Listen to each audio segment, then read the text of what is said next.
सत श्री अकाल जी and good morning to all. शहरी दे वल्लों सारे दर्शकों को प्यार भरी सत श्री अकाल और जिन्हां दी मॉर्निंग चढ़ी है यानी कि सवेर साडे नाल होई है उन्हां नूं गुड मॉर्निंग। ते हुण चाह दे कप हत्थ दे विच फड़ो क्योंकि आपां करनियां ने बहुत सारियां गल्लां। जाहिर जी गल है जदों शो शुरू हुंदा है तां मैनूं बड़ी शो नूं शुरू हुंदे क्रेज़ भी रहिंदा, मेरे को बहुत सारियां खबरां भी हुंदियां ने जिहड़ियां आपां डिस्कस करनियां हुंदियां ने। उस तों पहलां मैनूं इह हुंदा भी मेरे कॉलर्स जिहड़े ने सारे फटाफट मेरे नाल जुड़ जाण। स्पैशली मैनूं लगदा हुण मैनूं कई कॉलर्स इदां दे ने ਜਿਹੜੇ ਕਾਲ ਕਰਦੇ ਨੇ ਮੈਨੂੰ ਆਵਾਜ਼ ਪਹਿਚਾਨ ਜਿਹੜੀ ਉਹਨਾਂ ਦੀ ਆਉਣ ਲੱਗ ਗਿਆ। ਹਾਲਾਂਕਿ ਮੈਂ ਨਾਮ ਸਭ ਦੇ ਨਹੀਂ ਜਾਣਦੀ, ਸੋ ਕੋਸ਼ਿਸ਼ ਕਰਿਆ ਕਰੋ ਜਦੋਂ ਕਾਲ ਵੀ ਕਰਦੇ ਹੋ ਆਪਣਾ ਨਾਮ ਵੀ ਮੈਨੂੰ ਦੱਸਿਆ ਕਰੋ ਤਾਂ ਕਿ ਮੈਨੂੰ ਪਤਾ ਹੋਵੇ ਵੀ ਇਹ ਸਾਡੇ ਕਾਲਰ ਜਿਹੜੇ ਨੇ ਡੇਲੀ ਜੁੜਦੇ ਨੇ ਸਾਡੇ ਨਾਲ। ਸੋ ਐਨੀਵੇ ਅੱਜ ਵੈਸੇ ਸਰੀ ਦੇ ਵਿੱਚ ਧੁੱਪ ਤਾਂ ਬਹੁਤ ਸੋਹਣੀ ਲੱਗੀ ਹੈ ਤੇ ਅੱਜ ਸੋਹਣਾ ਦਿਨ ਜਿਹੜਾ ਉਹਦੀ ਸ਼ੁਰੂਆਤ ਹੋਈ ਹੈ। ਸੋਹਣੇ ਦਿਨ ਦੇ ਨਾਲ ਅਸੀਂ ਬਹੁਤ ਸਾਰੀਆਂ ਖਬਰਾਂ ਵੀ ਜਿਹੜੀਆਂ ਡਿਸਕਸ ਕਰਨੀਆਂ ਹੀ ਹੈ ਵੀ ਆਲੇ ਦੁਆਲੇ ਕੀ ਚੱਲ ਰਿਹਾ ਹੈ। ਸਪੈਸ਼ਲੀ ਸਭ ਤੋਂ ਪਹਿਲਾਂ ਤਾਂ ਇਹ ਦੱਸ ਦਈਏ ਵੀ BC ਦੇ ਵਿੱਚ ਜਿਹੜੇ ਯੰਗ ਜਨਰੇਸ਼ਨ ਹੈ, ਨੌਜਵਾਨ ਨੇ, ਬਾਲਗ ਨੇ, ਉਹ ਇੰਤਜ਼ਾਰ ਕਰ ਰਹੇ ਸੀਗੇ कि वैक्सीन का जिहड़ा उन्हां दा नंबर कदों आएगा। सो ये तां खबर सारे तक पहुंच गई होएगी कि जून के अध तक मिड दे विच जिहड़ी सारे जिहड़े अडल्ट्स ने उन्हां नूं जिहड़ी है वैक्सीन दी उन्हां प्रक्रिया दी प्रक्रिया जिहड़ी शुरू होएगी। सो एक कैटेगरी वंडी जाएगी जिहड़ी 18 साल तो लैके 50 साल की उम्र हद जिहड़ी है वो तय की जाएगी। उहदे विच ग्रुप्स बनाए जाणगे और उहदी खबर भी समय समय ते तुहाडे तक जिहड़ी है वो नशर हुंदी रहेगी भी हुणे ग्रुप की वारी है, हुणे एज ग्रुप की वारी है। सो कहा जा रहा है भी जून के मिड तक सारिਆਂ ਨੂੰ वैक्सीनेट ਜਿਹੜਾ ਉਹ ਕਰ ਦਿੱਤਾ ਜਾਏਗਾ। कुछ लोग ने अजिहे जिन्हां दे सवाल सीगे कि जिहड़े भी प्रोविंस टू प्रोविंस चेंज करना चाहुंदे ने, हुण जे कोई BC दा रहण वाला है ते जे वो टोरंटो दे विच जाण वाला अपने कामकार नूं लैके उत्थे शिफ्ट हो रहे तां जे पहली डोज उन्हां नूं इत्थे मिल जांदी है वैक्सीन दी तां कि दूजी खुराक जिहड़ी दूजी वैक्सीन है वो टोरंटो दे विच लगवा सकदे ने। सो इस तरह दे सवाल हो रहे सी या फिर हो सकदा भी उन्हां नूं BC दे विच ही रह के जिहड़ी अपनी वैक्सीनेशन कंप्लीट करनी पेगी या वो अपने प्रोविंस तो दूजी जगह ते जा रहे ने तां उत्थे उन्हां कोल इह फैसिलिटी होएगी। सो ये सेहत महकमे ने गल कह दित्ती है कि वो किते भी प्रोविंस टू प्रोविंस ते जो तुसीं जा रहे हो, जो BC तो कोई टोरंटो शिफ्ट हो रहा है तां जे वैक्सीन दी पहली खुराक इत्थे लग रही है तां दूजी उत्थे लगवाउण दे विच कोई हर्ज नहीं हैगा। सो तुहाडे कोल तुहाडा अपना नंबर होना चाहिए वैक्सीन दा और तुहाडे जिहड़े जो भी कार्ड्स वगैरह जिहड़े हुंदे ने, जिहड़ी तुसीं अपनी इन्फॉर्मेशन भरी है, जानकारी भरी है, वो डिटेल सारी अपने कोल जरूर रखियो ते वैक्सीन जिहड़ी है तुसीं लगवा सकदे हो दूजे प्रोविंस दे विच भी।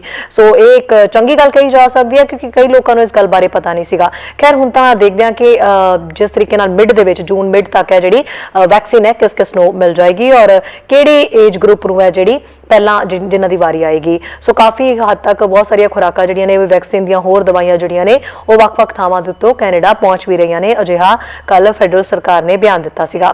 सो देखते हैं कि हुण अगे की हुंदा। इस तों इलावा वर्ल्ड वाइड गल करिए तां भारत दे विच भी कोरोना नूं लैके काफ़ी ज़्यादा मामले वध रहे ने, जिस नूं लैके नाइट करफ्यू तां लगाया ही गया है। पर अजिहे दे विच इह गल दा खास तौर ते देखना बनदा है भी कि उत्थे हदायतां दी पालना जिहड़ी कीती जा रही है, हदायतां की पालना जी बहुत घट दिखाई दे रही है। सरकारी तौर पर जे सियासी तौर के उत्ते देख लीए तो सियासतदान जिहड़े ने वो इस चीज़ का नारा तो दे रहे ने भी कोरोना वायरस है, कोरोना वायरस तो जे बचना है तो सारिਆਂ ਨੂੰ ख्याल किवें रखना पेगा, तुसीं मास्क पाओ, इकट्ठ जिहड़े वो ना बनाओ। पर अपने तौर के उत्ते सियासी पार्टियां दे जिहड़े इकट्ठ है वो फिलहाल रुक नहीं रहे, जिस नूं लैके हुण जरूर रोक लगाई गई है भी हुण जिहड़े जमावड़े हो रहे ने, लोकां दे इकट्ठ हो रहे ने या फिर पोलीटिकल रैलियां भी जिहड़ियां हो रही ने वो रोकनियां पैणगियां, वो नहीं होणगियां जदों तक कोरोना दे मामले हेठा नहीं आ जांदे, लोकां नूं वैक्सीन जिहड़ी है वो नहीं मिल पा रही जो तक। और वैक्सीन नूं लैके भी कई तरह के सवाल उठ रहे ने। और इस तों इलावा दसदे भी सियासी जगत दे विच अकाली दल डेमोक्रेटिक नूं लैके आवाज़ जिहड़ी गल सामने आ रही है भी वो अलाइज कर सकदे ने, यानी कि गठजोड़ उन्हां दा हो सकदा है वो भी आप दे नाल। हुणे आप दे नाल गठजोड़ जे होएगा तो उहदे मायने की कड्डे जाण या हुण अलाइज दी गल क्यों कीती जा रही है। चोणां तों पहलां जिहड़ी सरगर्मियां छिड़ियां होईयां ने उन्हां नूं लैके भी गल करांगे। और इस तों इलावा वड्डी जिहड़ी खबर दे उत्ते लगातार साडी हर दिन अपडेट असीं दिंदे रहंदे हां और नज़र भी बनी रहिंदी है कि झोने दी कणक दी जिहड़ी अदायगी है, कणक दी अदायगी नूं मैं थोड़े दिन बाकी बचे ने 10 अप्रैल नूं जिहड़ी है ये अदायगी होनी है, उहनूं लैके रौला रप्पा पिया सी भी सिद्धी अदायगी जिहड़ी है वो आड़ती ते किसान नहीं चाहुंदे। पर केंद्र सरकार ने कहा सी भी सिद्धी अदायगी ही होनी है, जिस नूं लैके कैप्टन सरकार अपने पद्धर दे उत्ते भी जिहड़ा हत्थ पैर मार रही सी, कोशिशां कर रही सी ते मुलाकात भी जिहड़ी है नरेंद्र मोदी दे नाल उहनां दी ਹੋਈ ਹੈ, ਇਸ ਸੰਬੰਧੀ ਗੱਲਬਾਤ ਹੋਈ ਹੈ। ਸੋ ਕੀ ਹੋਈ ਹੈ ਝੋਨੇ ਦੀ ਅਦਾਇਗੀ ਨੂੰ ਲੈ ਕੇ ਵੀ ਸਾਰਾ ਅਪਡੇਟ ਕੀ ਚੱਲ ਰਿਹਾ ਹੈ, ਇਸ ਸੰਬੰਧੀ ਅਸੀਂ ਗੱਲਬਾਤ ਕਰਾਂਗੇ। ਸਾਡੇ ਨਾਲ ਮੈਂ ਜਿਹੜੇ ਸਾਡਾ ਦੋ ਗੈਸਟ ਅੱਜ ਜੁੜ ਰਹੇ ਨੇ, ਔਰ ਜਿਹੜੇ ਸਾਡੇ ਦਰਸ਼ਕ ਨੇ ਉਹ ਗੈਸਟ ਜਿਹੜੇ ਸਾਡੇ ਨਾਲ ਜੁੜ ਰਹੇ ਨੇ ਉਹਨਾਂ ਨੂੰ ਕੋਈ ਵੀ ਸਵਾਲ ਪੁੱਛਣਾ ਚਾਹੁੰਦੇ ਨੇ ਜਾਂ ਆਪਣੀ ਕੋਈ ਗੱਲ ਰੱਖਣਾ ਚਾਹੁੰਦੇ ਨੇ ਤਾਂ ਉਹ ਕਰ ਸਕਦੇ ਨੇ। ਫੋਨ ਨੰਬਰ ਤੁਹਾਡੀ ਟੀਵੀ ਸਕਰੀਨ ਤੇ ਹੈਗਾ ਜੀ, ਮੈਂ ਇੱਕ ਵਾਰੀ ਫਿਰ ਦੱਸ ਦਿੰਨੀ ਆ, 1888 923 2656 ਫੋਨ ਨੰਬਰ ਹੈ। ਔਰ ਇੱਕ ਵਾਰੀ ਫਿਰ ਦੁਹਰਾ ਦਿੰਨੀ ਆ ਮੈਂ, 1888 923 ਸੋ ਇਸ ਨੰਬਰ ਤੇ ਤੁਸੀਂ ਕਾਲ ਕਰਿਓ, ਆਪਾਂ ਗੱਲਾਂ ਕਰਾਂਗੇ ਬਹੁਤ ਸਾਰੀਆਂ। ਸੋ ਕਾਲਰਸ ਦੇ ਨਾਲ ਮੈਂ ਜਿਹੜੇ ਸਾਡੇ ਆਪਣੇ ਗੈਸਟ ਜੁੜ ਰਹੇ ਨੇ ਉਹਨਾਂ ਦੇ ਨਾਲ ਮੈਂ ਤੁਹਾਨੂੰ ਇੱਕ ਵਾਰੀ ਰੂਬਰੂ ਕਰਵਾ ਦਿੰਨੀ ਆ। ਬਹੁਤ ਹੀ ਸਪੈਸ਼ਲ ਗੈਸਟ ਨੇ ਅੱਜ ਸਾਡੇ ਨਾਲ ਅੰਮ੍ਰਿਤਸਰ ਤੋਂ ਰਾਜੇਸ਼ ਗਿੱਲ ਜੀ, ਪਹਿਲਾਂ ਵੀ ਜੁੜਦੇ ਰਹੇ ਨੇ, ਅੱਜ ਫਿਰ ਤੋਂ ਸਾਡੇ ਨਾਲ ਜੁੜੇ ਹੋਏ ਨੇ। ਖਬਰਾਂ ਦੀ ਜਾਣਕਾਰੀ ਸਾਰੀ ਇਹਨਾਂ ਨਾਲ ਸਾਂਝੀ ਕਰਾਂਗੇ। ਔਰ ਦੂਸਰੇ ਸਾਡੇ ਸਪੈਸ਼ਲ ਗੈਸਟ ਨੇ ਪ੍ਰਭਜੋਤ ਸਿੰਘ ਜੀ, ਔਰ ਪ੍ਰਭਜੋਤ ਜੀ ਨੂੰ ਤੁਸੀਂ ਸਾਰੇ ਜਾਣਦੇ ਹੀ ਹੋਵੋਗੇ, ਕਾਫੀ ਲੰਬੇ ਸਮੇਂ ਤੋਂ ਇਹ ਮਤਲਬ ਬਤੌਰ ਜਰਨਲਿਸਟ ਕਹਿ ਸਕਦੇ ਹਾਂ ਵੀ ਮੀਡੀਆ ਪਰਸਨ ਆਪਣੀਆਂ ਸੇਵਾਵਾਂ ਜਿਹੜੀਆਂ ਨਿਭਾ ਰਹੇ ਨੇ, ਔਰ ਹਰ ਕਹਿ ਸਕਦੇ ਹਾਂ ਵੀ ਹਰ ਤਬਕੇ ਦੇ ਉੱਤੇ ਜਿਹੜੀ ਹੈ ਪ੍ਰਭਜੋਤ ਸਿੰਘ ਦੀ ਨਜ਼ਰ ਵੀ ਰਹਿੰਦੀ ਹੈ, ਹਰ ਮਾਮਲੇ ਦੇ ਉੱਤੇ ਜਿਹੜੀ ਹੈ ਇਹਨਾਂ ਦੀ ਕਾਫੀ ਚੰਗੀ ਪਕੜ ਹੈ। ਸੋ ਇਸ ਸੰਬੰਧੀ ਪ੍ਰਭਜੋਤ ਸਰ ਨਾਲ ਵੀ ਅਸੀਂ ਗੱਲ ਕਰਾਂਗੇ। ਬਹੁਤ ਬਹੁਤ ਸਵਾਗਤ ਹੈ ਰਾਜੇਸ਼ ਗਿੱਲ ਜੀ, ਪ੍ਰਭਜੋਤ ਸਿੰਘ ਜੀ ਤੁਹਾਡਾ ਸ਼ੋਅ ਦੇ ਵਿੱਚ। ਬਹੁਤ ਬਹੁਤ ਧੰਨਵਾਦ ਜੀ। ਰਾਜੇਸ਼ ਜੀ, ਸਭ ਤੋਂ ਪਹਿਲਾਂ ਤਾਂ ਤੁਸੀਂ ਸਾਨੂੰ ਹਾਲ ਸੁਣਾ ਦਿਓ ਪੰਜਾਬ ਦਾ ਵੀ ਕੀ ਚੱਲ ਰਿਹਾ ਹੈ। ਝੋਨੇ ਦੀ ਜਿਹੜੀ ਕਣਕ ਦੀ ਮਾਫ ਕਰਨਾ ਅਦਾਇਗੀ ਦਾ ਮੁੱਦਾ ਇਸ ਵੇਲੇ ਸਭ ਤੋਂ ਵੱਡਾ ਮੁੱਦਾ ਉਹ ਬਣਿਆ ਹੋਇਆ ਹੈ। ਹੁਣ ਉਸ ਅਦਾਇਗੀ ਨੂੰ ਲੈ ਕੇ ਕੀ ਖਬਰ ਸਾਹਮਣੇ ਆ ਰਹੀ ਹੈ? ਤੁਸੀਂ ਪੰਜਾਬ ਦੇ ਵਿੱਚ ਵੱਖ-ਵੱਖ ਥਾਵਾਂ ਦੇ ਉੱਤੇ ਵਿਚਰਦੇ ਹੋ, ਰਿਪੋਰਟਿੰਗ ਕਰਦੇ ਹੋ ਰਾਜੇਸ਼ ਜੀ, ਔਰ ਤੁਹਾਡੀ ਜਿਹੜੀ ਹੈ ਪ੍ਰੋਪਰ ਇਸ ਦੇ ਉੱਤੇ ਜਿਹੜੀ ਹੈ ਰਿਪੋਰਟ ਕੀ ਕਹਿੰਦੀ ਪਈ ਹੈ? ਕਿਸਾਨ ਕੀ ਕਹਿ ਰਹੇ ਨੇ, ਆੜਤੀਏ ਕੀ ਕਹਿ ਰਹੇ ਨੇ, ਕੀ ਹੈ ਓਵਰਆਲ ਰਿਪੋਰਟ?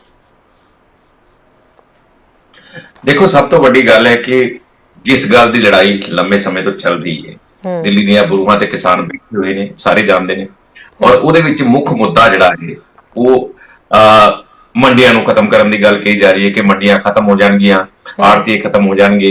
ਇਹ ਤਮਾਮ ਚੀਜ਼ਾਂ ਜਿਹੜੀਆਂ ਉਹ ਧਰਾਤਲ ਤੋਂ ਖਤਮ ਹੋ ਜਾਣਗੀਆਂ। ਇੱਕ ਤਰ੍ਹਾਂ ਦੀ ਜਿਹੜੀ ਇੱਕ ਕਵਾਇਦ ਸ਼ੁਰੂ ਕੀਤੀ ਹੋਈ ਹੈ 3 ਖੇਤੀ ਕਾਨੂੰਨ ਲਿਆ ਕੇ, ਉਹ ਚੀਜ਼ ਜਿਹੜੀ ਆ ਉਹ ਕਿਤੇ ਨਾ ਕਿਤੇ ਜਿਹੜੀ ਉੱਭਰਨੀ ਸਾਹਮਣੇ ਨਜ਼ਰ ਆ ਰਹੀ ਹੈ ਕਿ ਹੁਣ ਉਹ ਚੀਜ਼ ਨੂੰ ਇੱਕ ਅਮਲੀ ਜਾਮਾ ਪਹਿਨਾਇਆ ਜਾ ਰਿਹਾ ਹੈ, ਔਰ ਸਰਕਾਰ ਕਿਤੇ ਨਾ ਕਿਤੇ ਇਹ ਗੱਲ ਕਹਿਣ ਦੀ ਕੋਸ਼ਿਸ਼ ਕਰ ਰਹੀ ਹੈ ਕਿ ਅਸੀਂ ਤਾਂ ਆਪਣੀ ਚਾਲੇ ਚੱਲਦੇ ਰਹਿਣਾ ਹੈ, ਸਾਨੂੰ ਕੋਈ ਨਹੀਂ ਰੋਕ ਸਕਦਾ, ਔਰ ਅਸੀਂ ਆਪਣੇ ਰਸਤੇ ਤੇ ਬਾਜ਼ਿਦ ਹਾਂ, ਅਸੀਂ ਉਸ ਥਾਂ ਤੇ ਖੜੇ ਹਾਂ।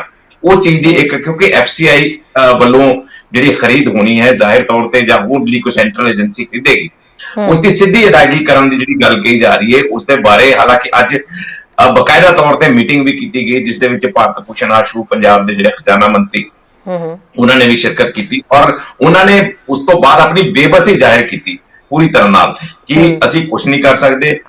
ਕੇਂਦਰ ਨੇ ਸਾਫ਼ ਮਨਾ ਕਰ ਦਿੱਤਾ ਹੈ ਕਿ ਸਿੱਧੀ ਅਦਾਇਗੀ ਹੋਏਗੀ, ਉਹ ਇਸ ਦੇ ਵਿੱਚ ਕੋਈ ਆਪਸ਼ਨ ਨਹੀਂ ਹੈ, ਕਿਸੇ ਕਿਸਮ ਦੀ ਕੋਈ ਆਪਸ਼ਨ ਛੱਡੀ ਨਹੀਂ ਕਿ ਇਸ ਤੋਂ ਇਲਾਵਾ ਹੋਰ ਕੁਝ ਨਹੀਂ ਹੋ ਸਕਦਾ। 10 ਤਾਰੀਖ ਜਿਹੜੀ ਮਿੱਥੀ ਗਈ ਹੈ ਕਿ 10 ਤਾਰੀਖ ਨੂੰ ਖਰੀਦ ਸ਼ੁਰੂ ਹੋਣੀ ਹੈ। ਹਾਲਾਂਕਿ ਚਲੋ ਆਮਦ ਦੀ ਗੱਲ ਹੁੰਦੀ ਹੈ, ਆਮਦ ਲੇਟ ਹੋ ਜਾਂਦੀ ਹੈ, 10-15 ਦਿਨ ਬਾਅਦ ਦੇ ਵਿੱਚ ਆਮਦ ਹੁੰਦੀ ਹੈ, ਉਦੋਂ ਇਹ ਸਾਰਾ ਪ੍ਰੋਸੈਸ ਸ਼ੁਰੂ ਹੁੰਦਾ ਹੈ।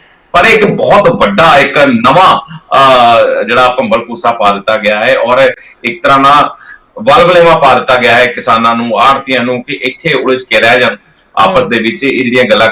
ਜੇ ਆੜਤੀਆਂ ਨਾਲ ਗੱਲ ਕਰੀਏ ਤਾਂ ਆੜਤੀਏ ਹੁਣ ਇਹ ਕਹਿ ਰਹੇ ਨੇ, ਉਹ ਖੁਦ ਅੰਦੋਲਨ ਦੀ ਰਾਹ ਤੇ ਤੁਰਨ ਨੂੰ ਕਹਿ ਰਹੇ ਨੇ ਗੱਲ, ਕਿ ਉਹ 10 ਤਰੀਕ ਨੂੰ ਹੜਤਾਲ ਕਰਨਗੇ, ਮੁਕੰਮਲ ਹੜਤਾਲ ਕਰਨਗੇ, ਮੰਡੀਆਂ ਬੰਦ ਕਰ ਦੇਣਗੇ, ਔਰ ਅਲਟੀਮੇਟਲੀ ਨੁਕਸਾਨ ਤਾਂ ਫਿਰ ਕਿਸਾਨ। ਇਹ ਜਿਹੜੀ ਤਸਵੀਰ ਬਣਦੀ ਜਾ ਰਹੀ ਹੈ, ਇਹ ਤਸਵੀਰ ਬੜਾ ਕੁਝ ਸੋਚਣ ਤੇ ਮਜਬੂਰ ਕਰ ਸਕਦੀ ਹੈ। ਪਰ ਦੂਜੇ ਪਾਸੇ ਜਿਹੜੇ ਕਿਸਾਨ ਨੇ ਆਪਣੇ ਉੱਤੇ ਖੈਰ ਉਹ ਅੜੇ ਹੋਏ ਨੇ, ਉਹਨਾਂ ਨੇ ਆਪਣਾ ਅੰਦੋਲਨ ਜਿਹੜਾ ਹੈ ਉਸੇ ਤਰੀਕੇ ਨਾਲ ਬਦਸਤੂਰ ਜਾਰੀ ਰੱਖਣਾ ਹੈ। ਪਰ ਇਹ ਜਿਹੜੀਆਂ ਚੀਜ਼ਾਂ ਨੇ ਇੱਕ ਤਰ੍ਹਾਂ ਨਾਲ ਉਲਝਾਉਣ ਵਾਲੀਆਂ ਚੀਜ਼ਾਂ ਨੇ, ਕਿਉਂਕਿ ਇਹ ਜਿਹੜੀ ਫਸਲ ਤਿਆਰ ਹੋ ਕੇ ਆਉਣੀ ਹੈ ਕਿਸਾਨ ਦੀ, ਜਿਹੜੀ ਪੁੱਤਾਂ ਵਾਂਗ ਪਾਲਿਆ ਸੋਨਾ ਹੈ, ਪੀਲਾ ਸੋਨਾ ਜਿਹਨੂੰ ਕਹਿੰਦੇ ਆ, ਉਹਨੂੰ ਵੇਚਣ ਵਾਸਤੇ ਜਦੋਂ ਹੋਣਾ ਹੈ ਤੇ ਅਜਿਹੀਆਂ ਜਿਹੜੀਆਂ ਚੀਜ਼ਾਂ ਸਾਹਮਣੇ ਆਉਣੀਆਂ ਨੇ। ਕਿਉਂਕਿ ਸਭ ਤੋਂ ਵੱਡੀ ਗੱਲ ਹੈ, ਖੈਰ ਇਸ ਬਾਰੇ ਤਾਂ ਆਪਾਂ ਬੜੇ ਲੰਮੇ ਸਮੇਂ ਤੋਂ ਗੱਲ ਕਰਦੇ ਆ ਰਹੇ ਹਾਂ ਕਿ ਕਿਸ ਤਰ੍ਹਾਂ ਦਾ ਕਿਸਾਨਾਂ ਦਾ ਤੇ ਆੜਤੀਆਂ ਦਾ 9 ਮਾਰਚ ਦਾ ਰਿਸ਼ਤਾ ਹੈ, ਕਿਸ ਢੰਗ ਨਾਲ ਚੱਲਦਾ ਆ ਰਿਹਾ, ਤਮਾਮ ਚੀਜ਼ਾਂ ਜਿਹੜੀਆਂ ਹੀ ਗੱਲ ਕਰਦੇ ਆ ਰਹੇ, ਲੋਕ ਸਮਝਦੇ ਵੀ ਨੇ ਇਸ ਗੱਲ ਨੂੰ। ਪਰ ਕੇਂਦਰ ਦੀ ਸਰਕਾਰ ਇਸ ਚੀਜ਼ ਨੂੰ ਨਹੀਂ ਸਮਝ ਰਹੀ, ਔਰ ਕਿਸੇ ਨਾ ਕਿਸੇ ਤਰੀਕੇ ਨਾਲ ਉਸੇ ਰਸਤੇ ਤੇ ਖੜਨ ਦੀ ਇੱਕ ਕਵਾਇਦ ਹੈ, ਜਿਹੜਾ ਕਿ ਇੱਕ ਆਪਸ਼ਨ ਨਹੀਂ ਛੱਡੀ ਗਈ। ਕਹਿ ਦਿੱਤਾ ਗਿਆ ਕਿ ਸਿਰਫ ਤੇ ਸਿਰਫ ਇਹੀ ਆਪਸ਼ਨ ਹੈ ਕਿ ਕਿਸਾਨਾਂ ਨੂੰ ਸਿੱਧੀ ਅਦਾਇਗੀ ਕੀਤੀ ਜਾਏ। ਇਹ ਵੀ ਨਹੀਂ ਰੱਖਿਆ ਗਿਆ ਕਿ ਕਿਸਾਨ ਦੀ ਮਰਜ਼ੀ ਹੋਏ, ਭਾਵੇਂ ਉਹ ਸਿੱਧੀ ਅਦਾਇਗੀ ਲੈ ਲੇ, ਜਾਂ ਫਿਰ ਇਹ ਹੋ ਸਕਦਾ ਹੈ ਕਿ ਉਹ ਆੜਤੀਆਂ ਨੂੰ ਜਿਹੜੀ ਅਦਾਇਗੀ ਹੋਣੀ ਹੈ ਉਸ ਤੇ ਮਨਜ਼ੂਰੀ ਦੇ ਦੇ। ਇਹ ਵੀ ਨਹੀਂ ਰੱਖਿਆ ਗਿਆ। ਸਿਰਫ ਇੱਕ ਤੇ ਇੱਕ ਥੋਪਣ ਵਾਲੀ ਗੱਲ ਇਹ ਹੈ ਕਿ ਥੋਪ ਦਿੱਤਾ ਗਿਆ ਹੈ ਕਿ ਤੁਹਾਨੂੰ ਸਿੱਧੀ ਅਦਾਇਗੀ ਲੈਣੀ ਹੈ, ਮਨਜ਼ੂਰ ਹੈ, ਨਹੀਂ ਤਾਂ ਨਹੀਂ। ਦੇਖੋ ਅੱਜ ਜਿਹੜੀ ਖਰੀਦ ਦਿੱਲੀ ਦੇ ਲਾਗੇ ਜਿੱਥੇ ਧਰਨੇ ਤੇ ਬੈਠੇ ਨੇ ਉਹਦੇ ਲਾਗੇ ਇੱਕ ਬੜੀ ਵੱਡੀ ਮੰਡੀ ਹੈ, ਜਿਹਨੂੰ ਏਸ਼ੀਆ ਦੀ ਸਭ ਤੋਂ ਵੱਡੀ ਮੰਡੀ ਕਿਸੇ ਵੇਲੇ ਕਿਹਾ ਜਾਂਦਾ ਸੀ। ਜੀ ਉਸ ਮੰਡੀ ਦੇ ਵਿੱਚ ਅੱਜ ਖਰੀਦ ਸ਼ੁਰੂ ਹੋਈ ਤੇ ਜਿਹੜੀ ਖਰੀਦ ਜਿਹੜੀ 1700 ਕੁਛ ਰੁਪਏ 200 ਰੁਪਏ ਦੇ ਘਾਟੇ ਦੇ ਉੱਤੇ ਐਮਐਸਪੀ ਤੇ, ਕਿਉਂਕਿ ਜਿਹੜੀ ਸਰਕਾਰ ਵਾਰ-ਵਾਰ ਇੱਕੋ ਗੱਲ ਕਹਿ ਰਹੀ ਹੈ ਕਿ ਜਿਹੜੀ ਐਮਐਸਪੀ ਆ ਉਹ ਹੈਗੀ ਸੀ, ਰਹੇਗੀ ਤੇ ਹਮੇਸ਼ਾ ਵਾਸਤੇ ਕਾਇਮ ਰਹੇਗੀ। ਉਹਦੇ ਤੇ ਜਿਹੜੇ ਆ ਬਹੁਤ ਸਾਰੇ ਬਿਆਨਾਂ ਦਿੱਤੇ ਗਏ, ਪਰ ਅੱਜ ਹੀ ਉਸ ਦਾ ਨਤੀਜਾ ਵੇਖਣ ਨੂੰ ਮਿਲ ਗਿਆ। ਐਮਐਸਪੀ ਤੋਂ 200 ਰੁਪਏ ਘੱਟ ਤੇ ਜਿਹੜੀ ਆ ਕਿਸਾਨਾਂ ਨੂੰ ਆਪਣੀ ਫਸਲ ਵੇਚਣੀ ਪਈ। ਇਹ तमाम ਚੀਜ਼ਾਂ ਜਿਹੜੀਆਂ ਨੇ ਇਹ ਕਿਤੇ ਨਾ ਕਿਤੇ ਅਲਟੀਮੇਟਲੀ ਕਿਸਾਨ ਪਿਸ ਰਿਹਾ ਹੈ। ਇੱਕ ਦਬਾਅ ਦੀ ਰਾਜਨੀਤੀ ਹੈ ਕਿ ਦਬਾਅ ਕਿਸ ਤਰ੍ਹਾਂ ਕਿਸਾਨਾਂ ਦੇ ਪਾਇਆ ਜਾਏ ਤਾਂ ਕਿ ਉਹ ਜਿਹੜੇ ਮਾਰ ਜਿਹੜੀ ਆ ਉਹ ਸਹਿ ਨਾ ਕਰ ਸਕਣ। ਜੀ ਪ੍ਰਭਜੋਤ ਜੀ, ਜਿਸ ਤਰੀਕੇ ਨਾਲ ਹੁਣ ਕਿਸਾਨਾਂ ਦਾ ਇਹ ਬਹੁਤ ਹੀ ਵੱਡਾ ਮਾਮਲਾ ਹੈ, ਇੱਕ ਤਾਂ ਆਲਰੇਡੀ ਕਿਸਾਨਾਂ ਨੂੰ ਇਹ ਸੀਗਾ ਵੀ ਜਦੋਂ ਅਦਾਇਗੀ ਸ਼ੁਰੂ ਹੋਣੀ ਹੈ ਤਾਂ ਜਿਵੇਂ ਪਹਿਲਾਂ ਜਿਹੜੀ ਵੀ ਚੱਲ ਰਹੀ ਹੈ ਅਦਾਇਗੀ ਦਾ ਸਿਲਸਿਲਾ, ਉਸੇ ਤਰੀਕੇ ਨਾਲ ਹੀ ਸਾਰਾ ਚੱਲਣਾ ਚਾਹੀਦਾ ਹੈ। ਪਰ ਕੇਂਦਰ ਸਰਕਾਰ ਨੇ ਬਾਕੀ ਦੇ ਕਾਨੂੰਨਾਂ ਦੀ ਤਰ੍ਹਾਂ ਇਹ ਵੀ ਥੋਪ ਦਿੱਤਾ ਵੀ ਜਿਹੜੀ ਹੈ ਡਾਇਰੈਕਟ ਅਦਾਇਗੀ ਜਿਹੜੀ ਹੋਏਗੀ। ਹੁਣ ਵਿੱਚ ਕੈਪਟਨ ਸਰਕਾਰ ਤਾਂ ਪਈ ਹੋਈ ਹੈ, ਤੁਹਾਡਾ ਆਪਣਾ ਐਨਾਲਿਸਿਸ ਕੀ ਕਹਿੰਦਾ ਹੈ, ਕੀ ਹੁਣ ਹੋਏਗਾ ਕਿ ਜਿਵੇਂ ਬਾਕੀ ਸੂਬਿਆਂ ਦੇ ਵਿੱਚ ਡਾਇਰੈਕਟ ਅਦਾਇਗੀ ਜਿਹੜੀ ਹੈ ਉਹ ਹੋਣੀ ਸ਼ੁਰੂ ਹੋ ਗਈ ਹੈ ਕਿ ਥੋੜੇ ਦਿਨਾਂ ਬਾਅਦ ਪੰਜਾਬ ਨੂੰ ਵੀ ਇਹ ਜਿਹੜਾ ਕਹਿ ਸਕਦੇ ਆ ਫਰਮਾਨ ਜਿਹੜਾ ਸੁਣਾਇਆ ਗਿਆ, ਇਹ ਕਿਤੇ ਨਾ ਕਿਤੇ ਇੰਪਲੀਮੈਂਟ ਉਹਨਾਂ ਨੂੰ ਕਰਨਾ ਹੀ ਪਏਗਾ?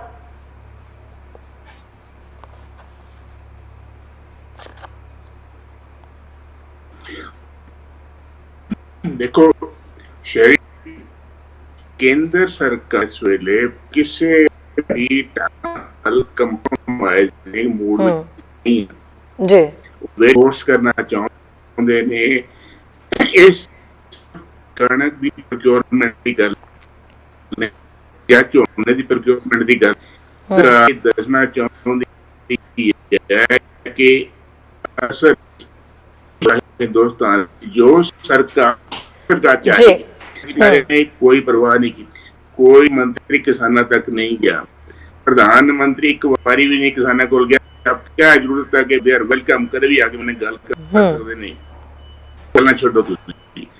ਇਹ ਜਿਹੜੀ ਹੁਣ ਦਾ ਜਿਹੜਾ ਨਾ ਫੈਸਲਾ ਕੀਤਾ ਹੈ ਜਿਹੜੀ ਪੇਮੈਂਟ ਉਹਨਾਂ ਦੇ ਖਾਤੇ ਵਿੱਚ ਜਾਏਗੀ, ਪੰਜਾਬ ਸਰਕਾਰ ਜਿਹੜਾ ਮੈਨੂੰ ਬਹੁਤ ਲੱਗਿਆ ਉਹਨੇ ਸਿਰਫ ਡੈਫਰਮੈਂਟ ਮੰਗੀ ਸੀ ਕਿ ਥੋੜੀ ਇਸ ਵਾਰੀ ਨਾ ਕਰੋ, ਫਿਰ ਕਰ ਲਿਓ ਅਗਲੀ ਵਾਰੀ, ਫਿਰ ਦੇਖ ਲਾਂਗੇ। ਉਹਨਾਂ ਨੇ ਇਹ ਨਹੀਂ ਕਿਹਾ ਕਿ ਅਸੀਂ ਟੋਟਲੀ ਅਪੋਜ਼ ਕਰਦੇ ਹਾਂ ਇਹ ਪੇਮੈਂਟ। ਜਿਹੜਾ ਟ੍ਰੈਡੀਸ਼ਨਲ ਸਿਸਟਮ ਆ ਜਿਹੜਾ ਚੱਲਿਆ ਆ ਰਿਹਾ ਸਦੀਆਂ ਤੋਂ ਚੱਲਿਆ ਆ ਰਿਹਾ ਉਹੀ ਚੱਲਣਾ ਚਾਹੀਦਾ, ਉਹ ਉਹਨਾਂ ਨੇ ਨਹੀਂ ਕਿਹਾ। केंद्र सरकार ने बड़ा स्पष्ट कर दिता अज कि नहीं ये डायरेक्ट जो बेनिफिट ट्रांसफर किसानों को सीधा होना होगा। ਉਹਦਾ ਕੀ ਨੁਕਸਾਨ ਹੈ? ਦੇਖੋ ਤਿੰਨ ਐਸਪੈਕਟ ਨੇ ਇਸ ਮਿੰਟ ਦੇ। ਪਹਿਲੀ ਤਾਂ ਗੱਲ ਇਹ ਹੈ ਕਮਿਸ਼ਨ ਏਜੰਟ ਨੇ ਵਿੱਚੋਂ ਬਿੱਲ ਕੱਢ ਦਿੱਤਾ ਜੀ, ਜਿਹੜਾ ਮਤਲਬ ਇਹ ਕਿ ਜਿਹੜੀ ਕਮਿਸ਼ਨ ਏਜੰਟ ਨੂੰ 2% ਸੀ ਉਹ ਖਤਮ। ਸਰਕਾਰ ਨੇ ਇੱਥੋਂ ਤੱਕ ਕਹਿ ਦਿੱਤਾ, ਪੰਜਾਬ ਸਰਕਾਰ ਚੈਲੰਜ ਕਰ ਦਿੱਤਾ ਕਿ ਦੇਖੋ ਪ੍ਰੋਕਿਉਰਮੈਂਟ ਸਾਡੇ ਲਈ ਕਰ ਦਿਓ, ਸਾਡੀ ਕੰਡੀਸ਼ਨ ਨਾਲ ਪ੍ਰੋਕਿਉਰਮੈਂਟ ਕਰ ਲਓ, ਜੇ ਤੁਸੀਂ ਨਹੀਂ ਕਰਨੀ ਹੈ ਤਾਂ ਤੁਸੀਂ ਆਪਣੇ ਆਪ ਪ੍ਰੋਕਿਉਰ ਅੱਜ ਤੱਕ ਕਹਿ ਦਿੱਤਾ ਕਿ ਆਪਣੇ ਪ੍ਰੋਕਿਉਰ ਕਰ ਲਓ ਪੰਜਾਬ ਜਿਹੜਾ ਕਿ ਪੰਜੋਟ ਨਾ ਫੰਡ ਹੈ ਨਾ ਪੈਸਾ ਨਾ ਕੁਛ। ਔਰ ਜੇ ਉਹਨਾਂ ਨੇ ਕਹਿ ਦਿੱਤਾ ਚੇਅਰਮੈਨ ਮੰਡੀ ਬੋਰਡ ਨੇ, ਮੈਨੂੰ ਨਹੀਂ ਪਤਾ ਉਹਨਾਂ ਨੇ ਕਿਸ ਢੰਗ ਨਾਲ ਕਹਿ ਦਿੱਤਾ ਕਿ ਅਸੀਂ ਪੈਸਾ ਸਾਡੇ ਕੋਲ ਆ ਗਿਆ, ਅਸੀਂ ਪ੍ਰੋਕਿਉਰਮੈਂਟ ਕਰ ਲਾਂਗੇ, ਅਸੀਂ ਆਪਣੇ ਆਪ ਕਮਿਸ਼ਨ ਏਜੰਟ ਆਉਣਗੇ ਆੜ੍ਹਤੀਆਂ ਨੂੰ ਪੈਸੇ ਦੇਵਾਂਗੇ। ਉਹ ਪੈਸੇ ਨਾ ਉਹ ਦੇ ਸਕਦੇ ਨੇ ਲੀਗਲੀ, ਤੇ ਪ੍ਰੋਵੀਜ਼ਨ ਹੈ ਜਿਹੜਾ ਉਹਨਾਂ ਨੂੰ ਇੱਕ ਪੈਸਾ ਅਕਾਊਂਟ ਫਾਰ ਕਰਨਾ ਪੈਂਦਾ। ਔਰ ਸਭ ਨੂੰ ਪਤਾ ਹੈ ਕਿ ਲੰਬੇ ਸਮੇਂ ਤੱਕ ਝਗੜਾ ਚੱਲਦਾ ਆ ਰਿਹਾ ਹੈ ਕਿ ਜਦੋਂ ਪੰਜਾਬ ਕੇਂਦਰੀ ਲਈ ਅੰਨ ਖਰੀਦਦਾ ਹੈ ਉਹਦੇ ਬਹੁਤ ਸਾਰੇ ਖਰਚੇ ਪੰਜਾਬ ਨੂੰ ਕਰਨੇ ਪੈਂਦੇ ਨੇ ਜਿਹੜੇ ਕਿ ਰੀਇੰਬਰਸ ਨਹੀਂ ਹੋ ਰਹੇ। ਉਹ 30,000 ਕਰੋੜ ਤੱਕ ਦਾ ਅਮਾਉਂਟ ਬਣਿਆ ਹੋਇਆ, ਉਹ ਵੀ ਇੱਕ ਕੰਟਰੋਵਰਸੀ ਚੱਲਦੀ ਹੈ ਜੀ। ਬਿਲकुल प्रभजोत सर जे मेरी जी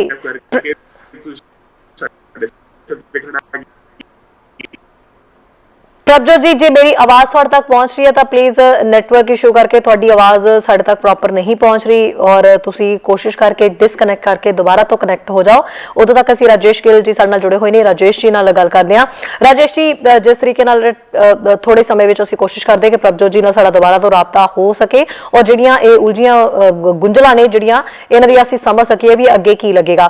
एनीवे तुसी राजेश जी इस तों इलावा जदों किसानां दे नाल गलबात कीती है, किसी आड़ती नाल तुहाडी ਗੱਲਬਾਤ ਹੋਈ ਹੈ ਉਹ ਕੀ ਕਹਿੰਦੇ ਨੇ ਵੀ ਜੇ ਹੁਣ ਧਰਨੇ ਦੀ ਗੱਲ ਕੀਤੀ ਜਾ ਰਹੀ ਸੀਗੀ ਵੀ ਜੇ ਇਹ ਅਦਾਇਗੀ ਸਿੱਧੇ ਤੌਰ ਦੇ ਉੱਤੇ ਕਰਵਾਈ ਗਈ, ਜੇ ਸਾਡੀ ਗੱਲ ਨਾ ਮੰਨੀ ਗਈ ਤਾਂ ਅਸੀਂ ਵੀ ਜਿਹੜਾ ਆੜਤੀਏ ਵੀ ਜਿਹੜੇ ਨੇ ਹੋਰ ਐਸੋਸੀਏਸ਼ਨਸ ਜਿਹੜੀਆਂ ਨੇ ਉਹ ਸਾਰੀਆਂ ਧਰਨੇ ਦੇ ਉੱਤੇ ਬੈਠ ਜਾਣਗੀਆਂ, ਹੜਤਾਲ ਕਰ ਦੇਣਗੀਆਂ। ਹੁਣ ਉਸ ਹੜਤਾਲ ਦਾ ਨੁਕਸਾਨ ਜਿਹੜਾ ਉਹ ਕਿੰਨਾ ਕੁ ਹੋ ਸਕਦਾ ਹੈ, ਖਾਸ ਕਰਕੇ ਜਦੋਂ ਮੰਡੀਆਂ ਹੀ ਬੰਦ ਕਰ ਦਿੱਤੀਆਂ ਗਈਆਂ, ਤਾਂ ਕਿ ਤੁਹਾਡੀ ਗੱਲਬਾਤ ਹੋਈ ਉਹਨਾਂ ਨਾਲ, ਕੀ ਕਹਿਣਾ ਸੀ ਉਹਨਾਂ ਦਾ? ਦੇਖੋ ਬਿਲਕੁਲ ਜਿਹੜੇ ਆੜਤੀਏ ਨੇ ਉਹ ਪਹਿਲੋਂ ਹੀ ਇੱਕ ਤਰ੍ਹਾਂ ਨਾਲ ਅੰਦੋਲਨ ਦੇ ਵਿੱਚ ਸ਼ਾਮਿਲ ਨੇ ਔਰ ਉਹਨਾਂ ਦਾ ਜਿਹੜਾ ਅੰਦੋਲਨ ਲਗਾਤਾਰ ਚੱਲ ਰਿਹਾ। ਪਰ ਹੁਣ ਜਦੋਂ ਕਿ ਫਸਲ ਹੋਣੀ ਹੈ, ਹੁਣ ਜਿਹੜਾ ਕੰਮ ਹੈ ਆੜਤੀਆਂ ਦਾ ਉਹ ਸ਼ੁਰੂ ਹੋਣ ਵਾਲਾ ਹੈ, ਉਹਦੇ ਵਿੱਚ ਬਹੁਤ ਵੱਡੀ ਅੜਚਨ ਆ ਗਈ ਹੈ ਕਿਉਂਕਿ ਕਿਸਾਨਾਂ ਨੂੰ ਦੇਖੋ ਪਹਿਲੋਂ ਜਿਹੜਾ ਸੀਗਾ ਅਦਾਇਗੀ ਦਾ ਪ੍ਰੋਸੀਜਰ ਸੀ ਜਿਹੜਾ ਉਹ ਹੀ ਸੀ ਕਿ ਆੜਤੀਆਂ ਨੂੰ ਪੈਸੇ ਆਉਂਦੇ ਸੀ, ਆੜਤੀ ਆਪਣੀ ਕਮਿਸ਼ਨ ਕੱਟ ਕੇ ਉਸ ਤੋਂ ਬਾਅਦ ਕਿਸਾਨਾਂ ਨੂੰ ਪੈਸੇ ਦੇ ਦਿੰਦੇ ਸੀ। ਔਰ ਉਸ ਤੋਂ ਵੀ ਵੱਡੀ ਗੱਲ ਕਿ ਆੜਤੀਏ ਕੋਲ ਪੈਸੇ ਬਾਅਦ ਚ ਆਉਂਦੇ ਸੀ, ਕਿਸਾਨ ਜਿਹੜੇ ਉਹ ਆਪਣੇ ਕਾਰਜ ਵਿਹਾਰ ਵਾਸਤੇ ਪਹਿਲਾਂ ਹੀ ਪੈਸੇ ਲੈ ਲੈਂਦੇ ਸੀ। 6 ਮਹੀਨੇ ਬਾਅਦ ਫਸਲ ਆਉਣੀ ਹੈ, 6 ਮਹੀਨੇ ਦਾ ਉਹ ਪਹਿਲਾਂ ਹੀ ਸਾਰਾ ਖਰਚਾ ਕਰ ਚੁੱਕੇ ਨੇ ਕਿਸਾਨਾਂ ਦਾ।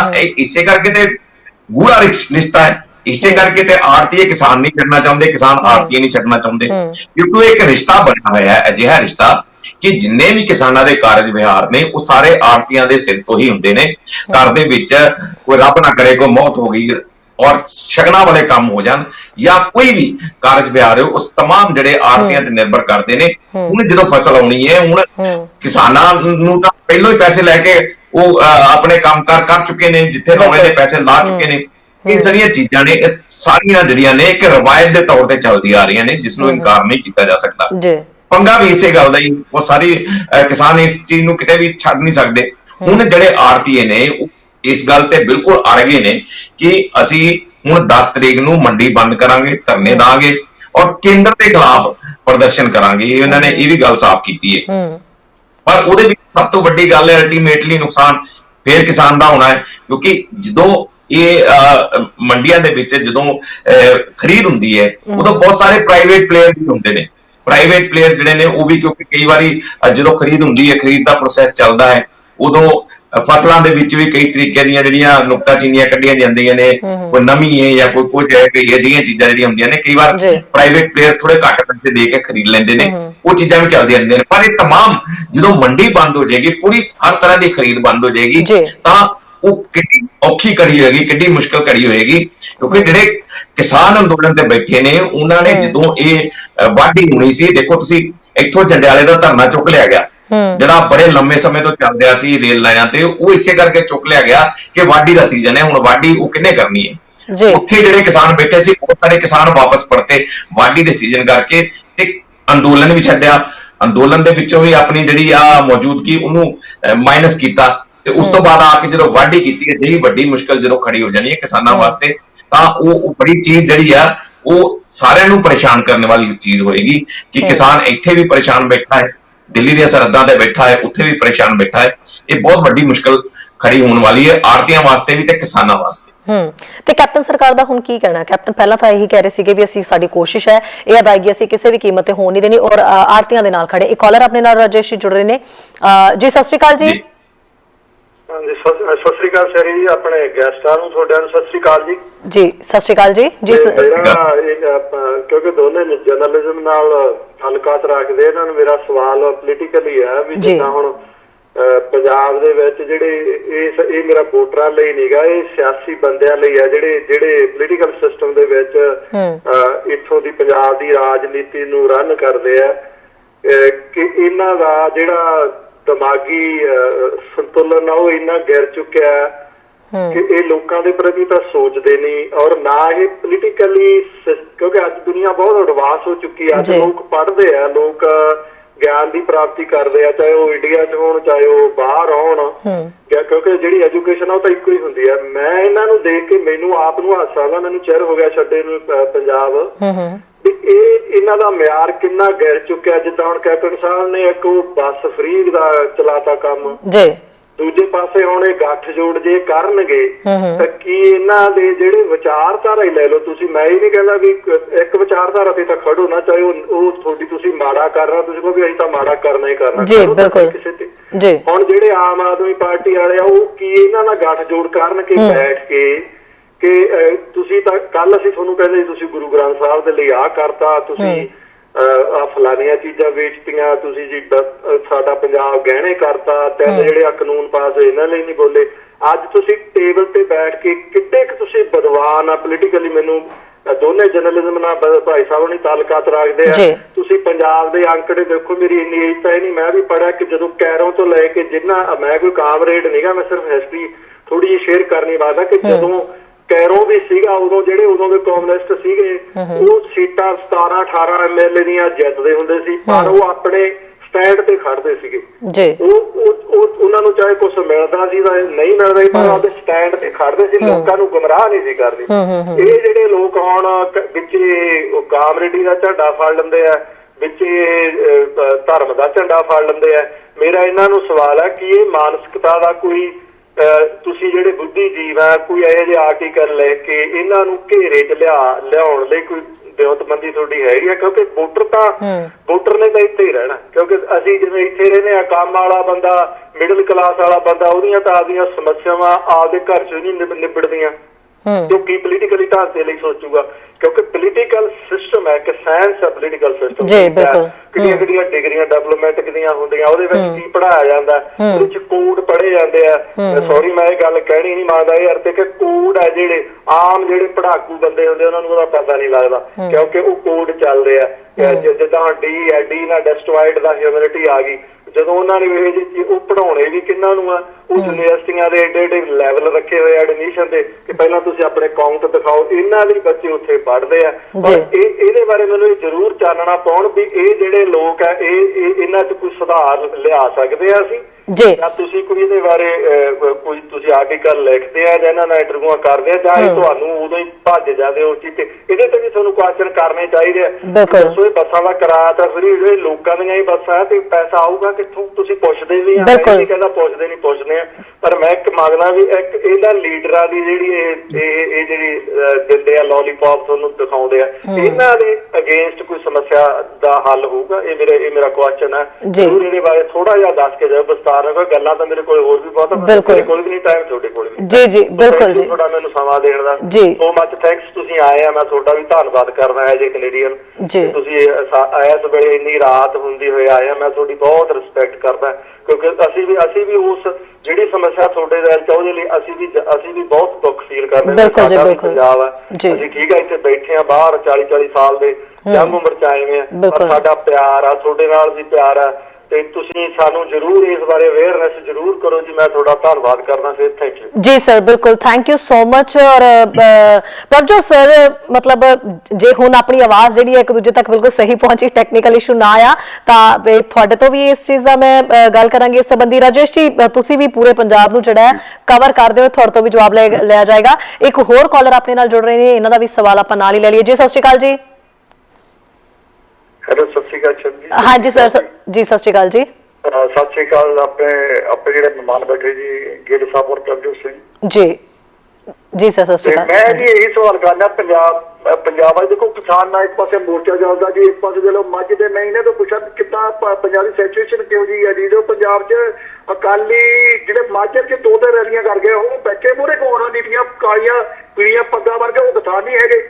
ਮੈਂ ਪੁੱਛਣ ਦੱਸਾਂ ਵੀ ਲੋਕਾਂ ਨੂੰ ਕੀ ਜਾਗਰੂਕਤਾ ਹੈਗੀ ਜੀ? ਇੱਕ ਪਾਸੇ ਸਾਡੇ ਜੀ 300 ਦੇ ਉੱਤੇ ਕਿਸਾਨ ਮਰ ਗਿਆ, ਇਹਨਾਂ ਦੇ ਭੈਣ ਭਾਈ ਮਰੇ ਆ ਜੀ ਕਿਸਾਨੀ ਵਿੱਚ, ਜਦੋਂ ਇਹ ਉਹਨਾਂ ਦੇ ਝੰਡੀਆਂ ਦਾ ਲਹਿਰਾਉਂਦੇ ਮੂਹਰੇ ਬੋਲੇ ਸੋਹਰੇ ਜਗਾਰੇ ਲਾਈ ਜਾਂਦੇ ਆ ਜੀ। ਇਹਨਾਂ ਦੀ ਮਾਨਸਿਕਤਾ ਕਿੱਥੇ ਗਈ? ਇਹ ਆਪਣੇ ਕਰਦੇ ਕੀ ਆ ਜੀ? ਦੇਖੋ ਸਭ ਚੁੱਟੀਆਂ ਖਾਂਦੇ, ਇਹਨਾਂ ਕੋਲ ਚੁੱਟੀਆਂ ਖਾਧੀਆਂ 10 ਸਾਲ, ਇਹਨਾਂ ਨੇ ਸੈਰ ਕੀਤੇ ਆ, ਸਭ ਕੁਝ ਪਤਾ ਲੋਕਾਂ ਨੂੰ, ਲੋਕਾਂ ਦੀ ਮਾਨਸਿਕਤਾ ਕਿੱਥੇ ਹੈ ਜੀ? ਠੀਕ ਹੈ ਜੀ, ਅਸੀਂ ਇਸ ਸੰਬੰਧੀ ਵੀ ਜ਼ਰੂਰ ਗੱਲ ਕਰਾਂਗੇ। ਦੇਖੋ ਇਹਨਾਂ ਨੂੰ ਪੜ੍ਹਦੇ ਵੀ ਹੈਗੇ, ਮੂਹਰੇ ਬੈਠੇ ਆ, ਹੱਸੀ ਜਾਂਦੇ ਆ, ਉਹ ਆਪਣੇ ਇਹਨਾਂ ਚੁਟਕਲੇ ਸੁਣਾਈ ਜਾਂਦੇ, ਉਹ ਮੂਹਰੇ ਹੱਸੀ ਜਾਂਦੇ। ਦੱਸੋ ਇਹਨਾਂ ਨੂੰ ਪਤਾ ਨਹੀਂ ਤੁਹਾਡਾ ਫਿਊਚਰ ਕੀ ਆ ਮੋਰੇ ਜੀ? ਤੁਸੀਂ ਖੁਦ ਕਿਸਾਨ ਹੋ, ਇਹ ਕਿਸਾਨਾਂ ਨੇ ਆਪਣੇ ਨੁਮਾਇੰਦਗੀ ਜੀ ਕਹਿੰਦੇ ਕੱਲ ਅਸੀਂ ਨੁਮਾਇੰਦਗੀ ਕਰਦੇ ਆ, ਦੱਸੋ ਤੇ ਤੁਹਾਡਾ ਤਾਂ ਮੇਨ ਮਸਲਾ ਹੈ ਜੀ। ਬਿਲਕੁਲ। ਫਿਰ ਕਿਸਾਨੀ ਵਾਲਾ ਗੱਲੇ ਨਹੀਂ ਕਰ, ਸਿਰਫ ਆਪਣੇ ਵੋਟਾਂ ਬਾਰੇ ਗੱਲ ਕਰ ਰਿਹਾ ਜੀ। ਉਹ ਲੋਕ ਦੱਸੋ ਕਿੱਦਾਂ ਕਰੋਗੇ, ਕਿੱਦਾਂ ਕਰੋਗੇ ਬਿਲਕੁਲ ਜੀ। ਹਾਂਜੀ ਬਿਲਕੁਲ ਜੀ, thank you sir, thank you. ਦੋਨੋਂ ਇਸ਼ੂ ਪ੍ਰਭਜੋਤ ਸਰ, ਰਾਜੇਸ਼ ਜੀ, ਬਹੁਤ ਹੀ ਇੰਪੋਰਟੈਂਟ ਹੈਗੇ ਨੇ। ਪ੍ਰਭਜੋਤ ਜੀ, ਸਭ ਤੋਂ ਪਹਿਲਾਂ ਤਾਂ ਤੁਸੀਂ ਬਹੁਤ ਸਾਰੇ ਆਰਟੀਕਲ ਲਿਖਦੇ ਰਹੇ ਹੋ, ਤੁਸੀਂ ਹੁਣ ਵੀ ਇਹਨਾਂ ਦੇ ਉੱਤੇ ਕੰਮ ਕਰਦੇ ਰਹਿੰਦੇ ਹੋ। ਪੋਲੀਟੀਕਲ ਪਾਰਟੀਆਂ ਦੇ ਉੱਤੇ ਪਹਿਲੇ ਕਾਲਰ ਨੇ ਬਹੁਤ ਹੀ ਵਧੀਆ ਤਰੀਕੇ ਨਾਲ ਜਿਹੜੀ ਆਪਣੀ ਗੱਲ ਰੱਖੀ ਹੈ ਵੀ ਪੋਲੀਟੀਕਲ ਪਾਰਟੀਆਂ ਜਿਹੜੀਆਂ ਨੇ ਉਹ ਕਰ ਕੀ ਰਹੀਆਂ ਨੇ, ਉਹ ਕਿਸੇ ਇੱਕ ਮਤਲਬ ਫੋਕਸ ਇੱਕ ਚੀਜ਼ ਨੂੰ ਕਰਕੇ ਨਹੀਂ ਰਹਿੰਦੀਆਂ, ਹਰ ਪਾਸੇ ਜਿਹੜੀ ਉਹਨਾਂ ਦੀ ਟੰਗ ਅਟਕਾਣੀ ਰਹਿੰਦੀ ਹੋਈ ਹੈ, ਜੋ ਮੈਂ ਇਨ ਸ਼ਾਰਟ ਦੇ ਵਿੱਚ ਉਹਨਾਂ ਦੀ ਗੱਲ ਨੂੰ ਕਰ ਰਹੀ ਹਾਂ। ਤਾਂ ਤੇ ਸਵਾਲ ਤੁਸੀਂ ਵੀ ਪ੍ਰੋਪਰ ਸੁਣਿਆ ਪ੍ਰਭਜੋਤ ਜੀ, ਕੀ ਤੁਸੀਂ ਕਹਿਣਾ ਚਾਹੋਗੇ ਵੀ ਪੋਲੀਟੀਕਲ ਪਾਰਟੀਆਂ ਦੀ ਡਾਵਾਡੋਲ ਜਿਹੜੀ ਸਥਿਤੀ ਹੈ, ਕਦੀ ਇੱਧਰ ਨੂੰ ਉਲਰਨਾ ਕਦੀ ਇੱਧਰ ਨੂੰ ਉਲਰਨਾ, ਇਹ ਇਦਾਂ ਹੀ ਚੱਲਦਾ ਰਹੇਗਾ ਜਾਂ ਕੁਝ ਹੋਰ ਵੀ ਹੋਏਗਾ? ਸਿਰਫ ਮਤਲਬ ਨੋ ਡਾਊਟ ਜਿੰਨੇ ਕਾਲਰਸ ਜੁੜਦੇ ਨੇ ਉਹਨਾਂ ਦਾ ਇਹ ਵੀ ਰਹਿੰਦਾ ਵੀ ਜਿਹੜੇ ਅਸੀਂ ਮੀਡੀਆ ਪਰਸਨ ਆ, ਅਸੀਂ ਵੀ ਇਹਨਾਂ ਇਸ਼ੂਆਂ ਦੇ ਉੱਤੇ ਜ਼ਰੂਰ ਗੱਲ ਕਰੀਏ ਤੇ ਇਹਨਾਂ ਸੰਬੰਧੀ ਲਿਖੀਏ ਵੀ। ਤੇ ਪ੍ਰਭਜੋਤ ਜੀ, ਕੀ ਕਹਿਣਾ ਚਾਹੋਗੇ? देखो, मैं बड़ा स्पष्ट हाँ विच। हाँ जी। मैं सियासत विच बहुत तेजी निगार देखिया। सियासत लोकां नालों बड़ी टुटदी गई है। लोकां कोई सार नहीं साडे सियासतदानां नूं, अपने कोई उन्हां दी आइडियोलॉजी नहीं। लेफ्टिस्ट ने कल नूं राइटिस्ट पार्टी ते मिल जांदे ने, कदे वो सेंटर राइट हो जाते हैं। मतलब कोई आइडियोलॉजी है नहीं, लोगों दे नाल कुछ नहीं। इन्ना बुहाल हो गया कि पंजाब विच एक लंबे समय तो बेशक असीं जो मर्जी कही जाइए, कोई चंगा स्टेट्समैन पॉलिटिकल लीडर नहीं होया जिहड़ियां पंजाब दी समस्यावां नूं समझ के लोकां दी समस्यावां दा, खास करके किसानी समस्यावां दा हल कर सके। देखो, पार्लीमेंट दे 13 आंदे ने लोक सभा विच।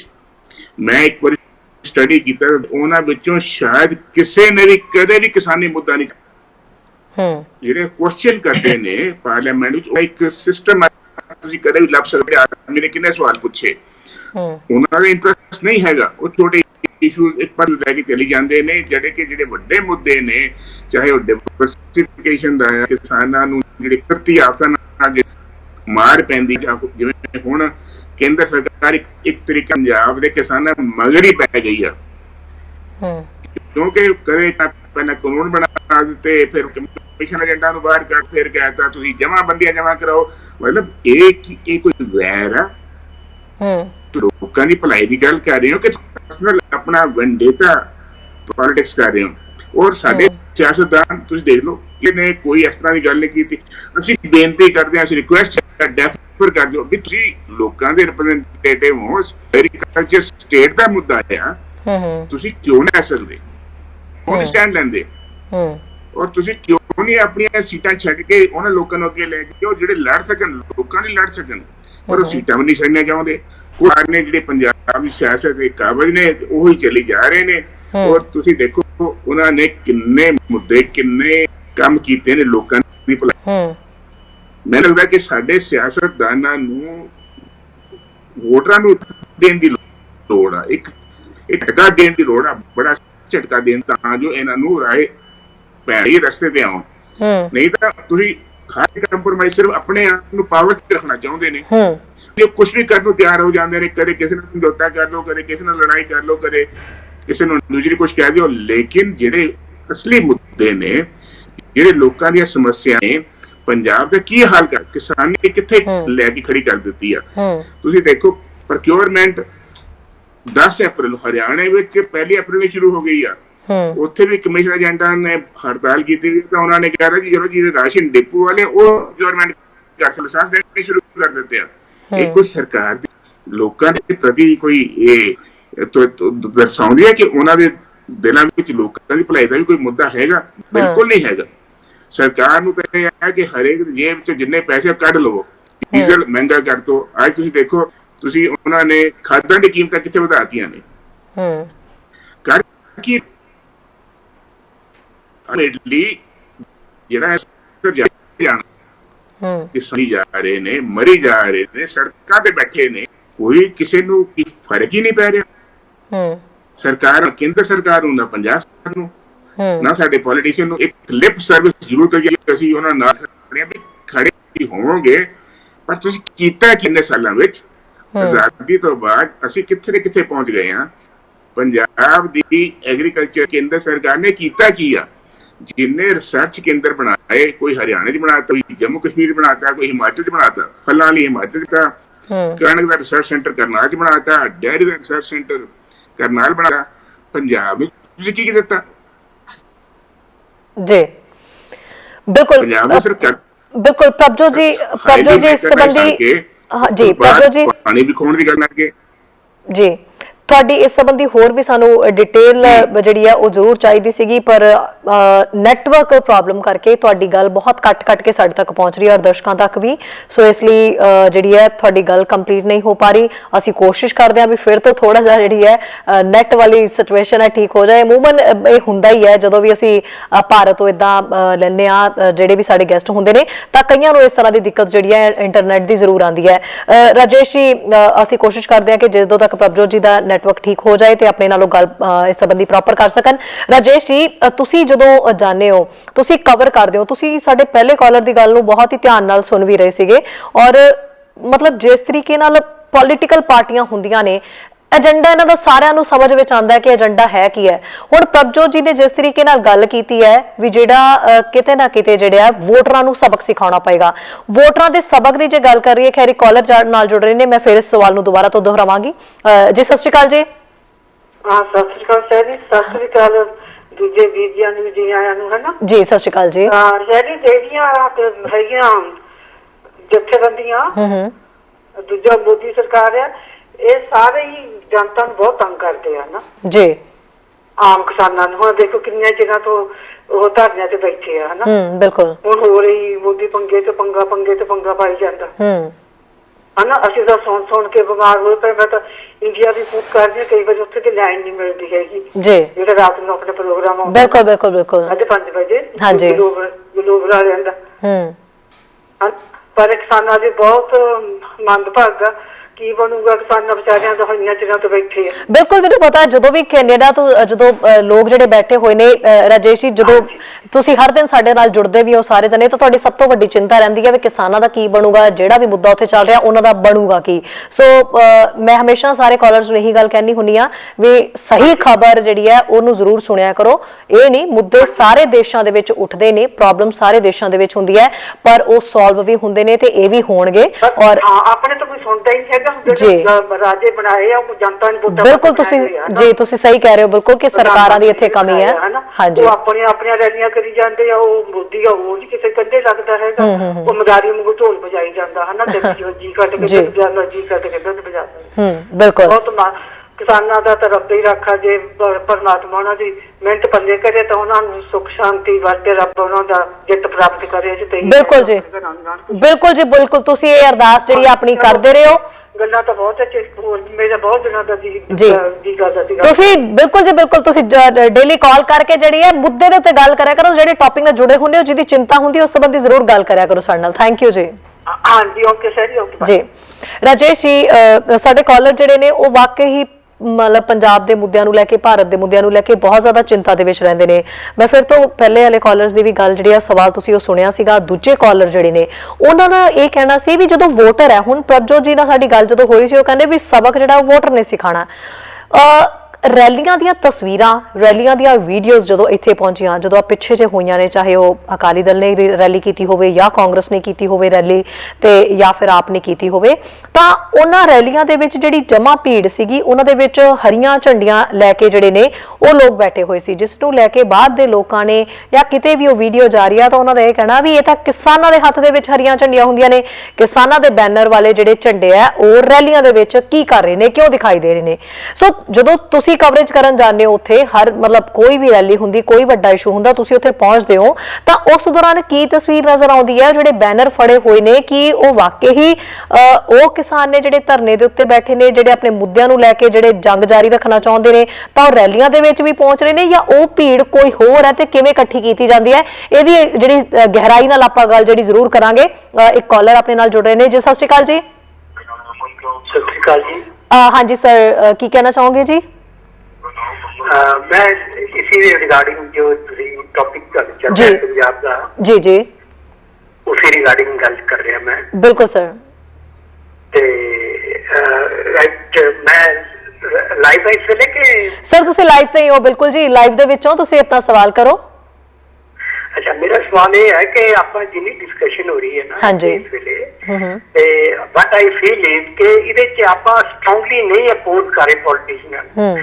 ਮੇਰੀ ਇਹ ਪਰਸਨਲੀ ਹੈਗੀ ਹੈ ਕਿ ਜਿੰਨਾ ਜਿਹੜੀਆਂ ਪਾਰਟੀਆਂ, ਚਾਹੇ ਅਕਾਲੀ ਦਲ, ਚਾਹੇ ਕਾਂਗਰਸ, ਚਾਹੇ ਆਪ ਹੈ, ਚਾਹੇ ਕੋਈ ਵੀ ਪਾਰਟੀ, ਇਹਨਾਂ ਚੋਂ ਟ੍ਰੈਡੀਸ਼ਨਲ ਪਾਰਟੀਆਂ ਵਿੱਚੋਂ ਇਸ ਵਾਰੀ ਟੋਟਲ ਸਭ ਨੂੰ ਜ਼ੀਰੋ ਕਰਕੇ ਨਵੀਂ ਪਾਰਟੀ ਕ੍ਰੀਏਟ ਕੀਤੀ ਜਾਵੇ ਜਿਹੜੀ ਕਿ ਪਬਲਿਕ ਦੀ ਜੋ ਪ੍ਰੋਬਲਮਸ ਹੈ ਪੰਜਾਬ ਦੀਆਂ ਉਹਦੀ ਗੱਲ ਕਰ ਸਕੇ, ਕਿਉਂਕਿ ਇਹ ਜਿਹੜੀ ਸਾਡੀ ਕੰਟਰੀ ਦੀ ਇੱਕ ਸਿਚੁਏਸ਼ਨ ਬਣ ਗਈ ਹੈ ਕਿ ਸਾਡੀ ਹਰ ਜਿਹੜੀ ਡਿਮਾਂਡ ਹੈ ਉਹਨੂੰ ਸਾਡਾ ਕੋਈ ਵੀ ਡਿਮਾਂਡ ਹੈ ਜਿਹੜੀ ਕੋਈ ਵੀ ਸਾਡੀ ਮਤਲਬ ਜਿਹੜੀ ਰਾਈਟ ਹੈ, ਸੌਰੀ ਆਈ ਐਮ ਸੌਰੀ, ਜੋ ਸਾਡਾ ਰਾਈਟ ਹੈ ਉਹਨੂੰ ਡਿਮਾਂਡ ਬਣਾ ਕੇ ਪੇਸ਼ ਕਰ ਰਹੇ ਆ। ਕੰਟਰੀ ਦੀ ਇਹ ਹਾਲਤ ਬਣ ਗਈ ਹੈ। ਉਹਨੂੰ ਠੀਕ ਕਰਨ ਵਾਸਤੇ ਸਾਡਾ ਸਿਸਟਮ ਹੈ, ਵੋਟਰ ਹੈ, ਸਾਡਾ ਪਬਲਿਕ ਹੈ, ਇਹਨੂੰ ਅਵੇਅਰ ਹੋਣਾ ਪਏਗਾ ਸੋ ਦੈਟ ਕਿ ਕਿਸੇ ਨੂੰ ਇਹ ਮਤਲਬ ਕੋਈ ਡੇ ਹੀ ਨਾ ਕਰ ਸਕੇ ਕਿ ਤੁਹਾਡੇ ਜਿਹੜਾ ਰਾਈਟ ਹੈ ਤੁਹਾਡਾ ਉਹਨੂੰ ਡਿਮਾਂਡ ਬਣਾਈ ਜਾਵੇ।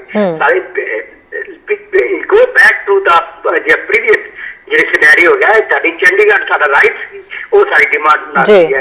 ਪੰਜਾਬੀ ਲੈਂਗੁਏਜ ਸਾਡੇ ਰਾਈਟ ਹੈਗਾ, ਉਹ ਡਿਮਾਂਡ ਬਣਾਤੀ ਹੈ। ਇਹ ਸਾਰੀ ਸਿਚੁਏਸ਼ਨ ਕ੍ਰੀਏਟ ਹੋਈ ਹੈ because of political parties. Badal sahib ਨੇ 5 ਵਾਰੀ ਚੀਫ ਮਿਨਿਸਟਰ ਰਹੇ ਹੈ। ਮੈਨੂੰ I am sorry to say that ਕਿ ਉਮਰ ਇੰਨੀ ਵੱਡੀ ਉਮਰ ਹੈ, ਮੈਂ ਉਹਨਾਂ ਦੇ ਅਗੇਂਸਟ ਇतना ਨਹੀਂ ਬੋਲਣਾ ਚਾਹੁੰਦਾ, ਪਰ ਨਹੀਂ ਰਿਹਾ ਜਾ ਰਿਹਾ ਬਿਲਕੁਲ। I am 70 years old, still I feel ਕਿ ਹੀ ਸਾਰਾ ਟੋਟਲ ਪੰਜਾਬ ਦੀ ਜੇ ਰਿਲੀਜੀਅਨ ਨੂੰ ਜਾਂ ਪੋਲਿਟਿਕਸ ਨੂੰ ਕਿਸੇ ਨੇ ਪੋਲਿਊਟ ਕੀਤਾ ਹੈ ਜਾਂ ਬਰਬਾਦ ਕੀਤਾ ਹੈ, ਉਹ ਬਾਦਲ ਸਾਹਿਬ ਨੇ ਕੀਤਾ ਹੈ। ਕਿਉਂਕਿ ਉਹਨਾਂ ਨੇ ਆਪਣੇ ਬੇਟੇ ਮੋਹ ਚ ਆ ਕੇ ਬੇਟੇ ਨੂੰ ਅੱਗੇ ਲਿਆਉਣ ਵਾਸਤੇ ਸਾਰੇ ਪੰਜਾਬ ਦਾ ਉਹਨਾਂ ਨੇ ਗਿਰਵੀ ਰੱਖਤਾ।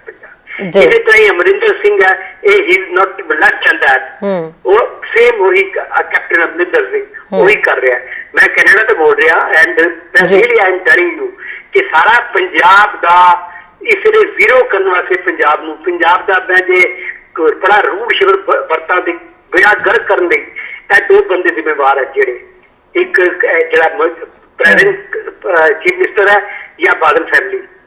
ਇੱਕ ਵਾਰੀ ਅੱਜ ਇਹ ਬਾਹਰ ਹੋ ਜਾਵੇ ਜੀ ਤੇ ਪੰਜਾਬ ਦੇ ਆਪਣੇ ਆਪ ਪੋਲੀਟੀਸ਼ੀਅਨ ਜਿਹੜੇ ਹੋਣਗੇ, ਪੰਜਾਬ ਦੇ ਵੋਟਰ ਹੈ, ਆਪਣੇ ਲੋਕਲ ਪੋਲੀਟੀਸ਼ੀਅਨ ਚੁਣੋ। I am not satisfied with the ਆਪ ਪਾਰਟੀ, ਕਿਉਂਕਿ ਆਪ ਪਾਰਟੀ ਦਿੱਲੀ ਤੋਂ ਆਪਰੇਟ ਕਰ ਰਹੀ ਹੈ। ਬਿਲਕੁਲ ਉਹਨਾਂ ਦੇ ਹਰਿਆਣੇ ਦੇ ਡਿਫਰੈਂਟ ਇੰਟਰਸਟ ਹੈ। ਸਰ ਤੁਹਾਡੀ ਨਜ਼ਰ ਦੇ ਵਿੱਚ ਬਿਲਕੁਲ ਤੁਹਾਡੀ ਨਜ਼ਰ ਦੇ ਵਿੱਚ ਕਿਹੜੀ ਇਹੋ ਜਿਹੀ ਤੁਸੀਂ ਲੋਕਲ ਪਾਰਟੀ ਨੂੰ ਚਾਹੁੰਦੇ ਹੋ, ਜਾਂ ਤੁਹਾਨੂੰ ਲੱਗਦਾ ਵੀ ਕੌਣ ਹੈ ਇਹੋ ਜਿਹੇ ਬੰਦੇ ਹੋ ਸਕਦੇ ਜਿਨ੍ਹਾਂ ਨੂੰ ਅੱਗੇ ਲਿਆਂਦਾ ਜਾਵੇ, ਜਾਂ ਲੋਕਾਂ ਨੂੰ ਜਿਹੜੇ ਪੰਜਾਬ ਦੇ ਵੋਟਰ ਨੇ ਉਹਨਾਂ ਨੂੰ ਦਿਖਾਈ ਨਹੀਂ ਦੇ ਰਹੇ ਪਰ ਤੁਸੀਂ ਇੱਥੇ ਬੈਠੇ ਉਹਨਾਂ ਨੂੰ ਦੇਖ ਰਹੇ ਹੋ? ਮੈਡਮ, ਪੰਜਾਬ ਦਾ ਵੋਟਰ ਨਾ, ਇਹਦਾ ਦਿਮਾਗ, ਮੈਂ I am sorry to say that, ਮੈਂ ਮਤਲਬ ਕਾਫੀ ਦੇਰ ਰਿਹਾ, ਮੇਰਾ ਇੰਟਰਸਟ ਹੈਗਾ ਬਚਪਨ ਤੋਂ, ਮੈਂ ਪੋਲਿਟਿਕਸ ਨਾਲ ਇੰਟਰਸਟ ਹੈਗਾ ਮੇਰਾ। ਮੈਂ ਸਮਝ ਰਿਹਾ ਕਿ ਪੰਜਾਬ ਦਾ ਜਿਹੜਾ ਵੋਟਰ ਹੈ ਪੋਲਿਊਟ ਹੋ ਚੁੱਕਾ ਹੈ ਦਿਮਾਗੀ ਤੌਰ ਤੇ।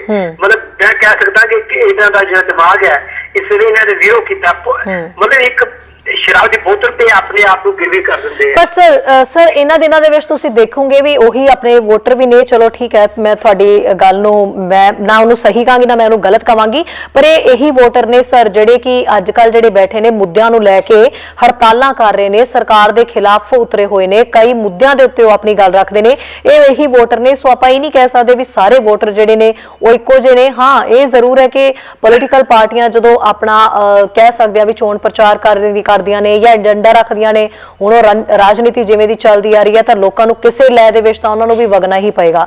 ਸੋ ਸ਼ਾਇਦ ਉਹ ਜ਼ਰੂਰ ਅਸੀਂ ਕਹਿ ਸਕਦੇ ਹਾਂ। ਮੈਡਮ ਨਹੀਂ ਠੀਕ ਤੁਸੀਂ ਕਹਿ ਰਹੇ ਹੋ, ਮੈਂ ਨਹੀਂ ਕਹਿ ਰਿਹਾ ਸਾਰੇ, ਪਰ ਅਗਰ ਇਹ ਸਾਰੇ ਮੈਂ ਮੰਨ ਲਵਾਂ ਕਿ 40% ਵੋਟਰ 40% ਵੋਟ ਬਹੁਤ ਜ਼ਿਆਦਾ ਹੁੰਦੀ ਹੈ, ਇਹ ਵੋਟ ਇਸ ਤਰ੍ਹਾਂ ਪ੍ਰੂਵ ਕਰਦੇ ਕਿ ਮੈਂ ਸਮਝਦਾ ਕਿ ਮੈਂ ਗਲਤ ਹੈਗਾ ਆਪਣੇ ਆਪ ਨੂੰ। ਹੁਣ ਮੈਨੂੰ ਆਈ ਐਮ ਵੈਰੀ ਸ਼ੋਰ ਜਿਵੇਂ ਸੁਖਬੀਰ ਸਿੰਘ ਕਰ ਰਿਹਾ, ਜੋ ਦੁਨੀਆ ਭਰ ਦੀਆਂ ਗਲਤੀਆਂ ਉਸ ਬੰਦੇ ਨੇ ਕੀਤੀਆਂ।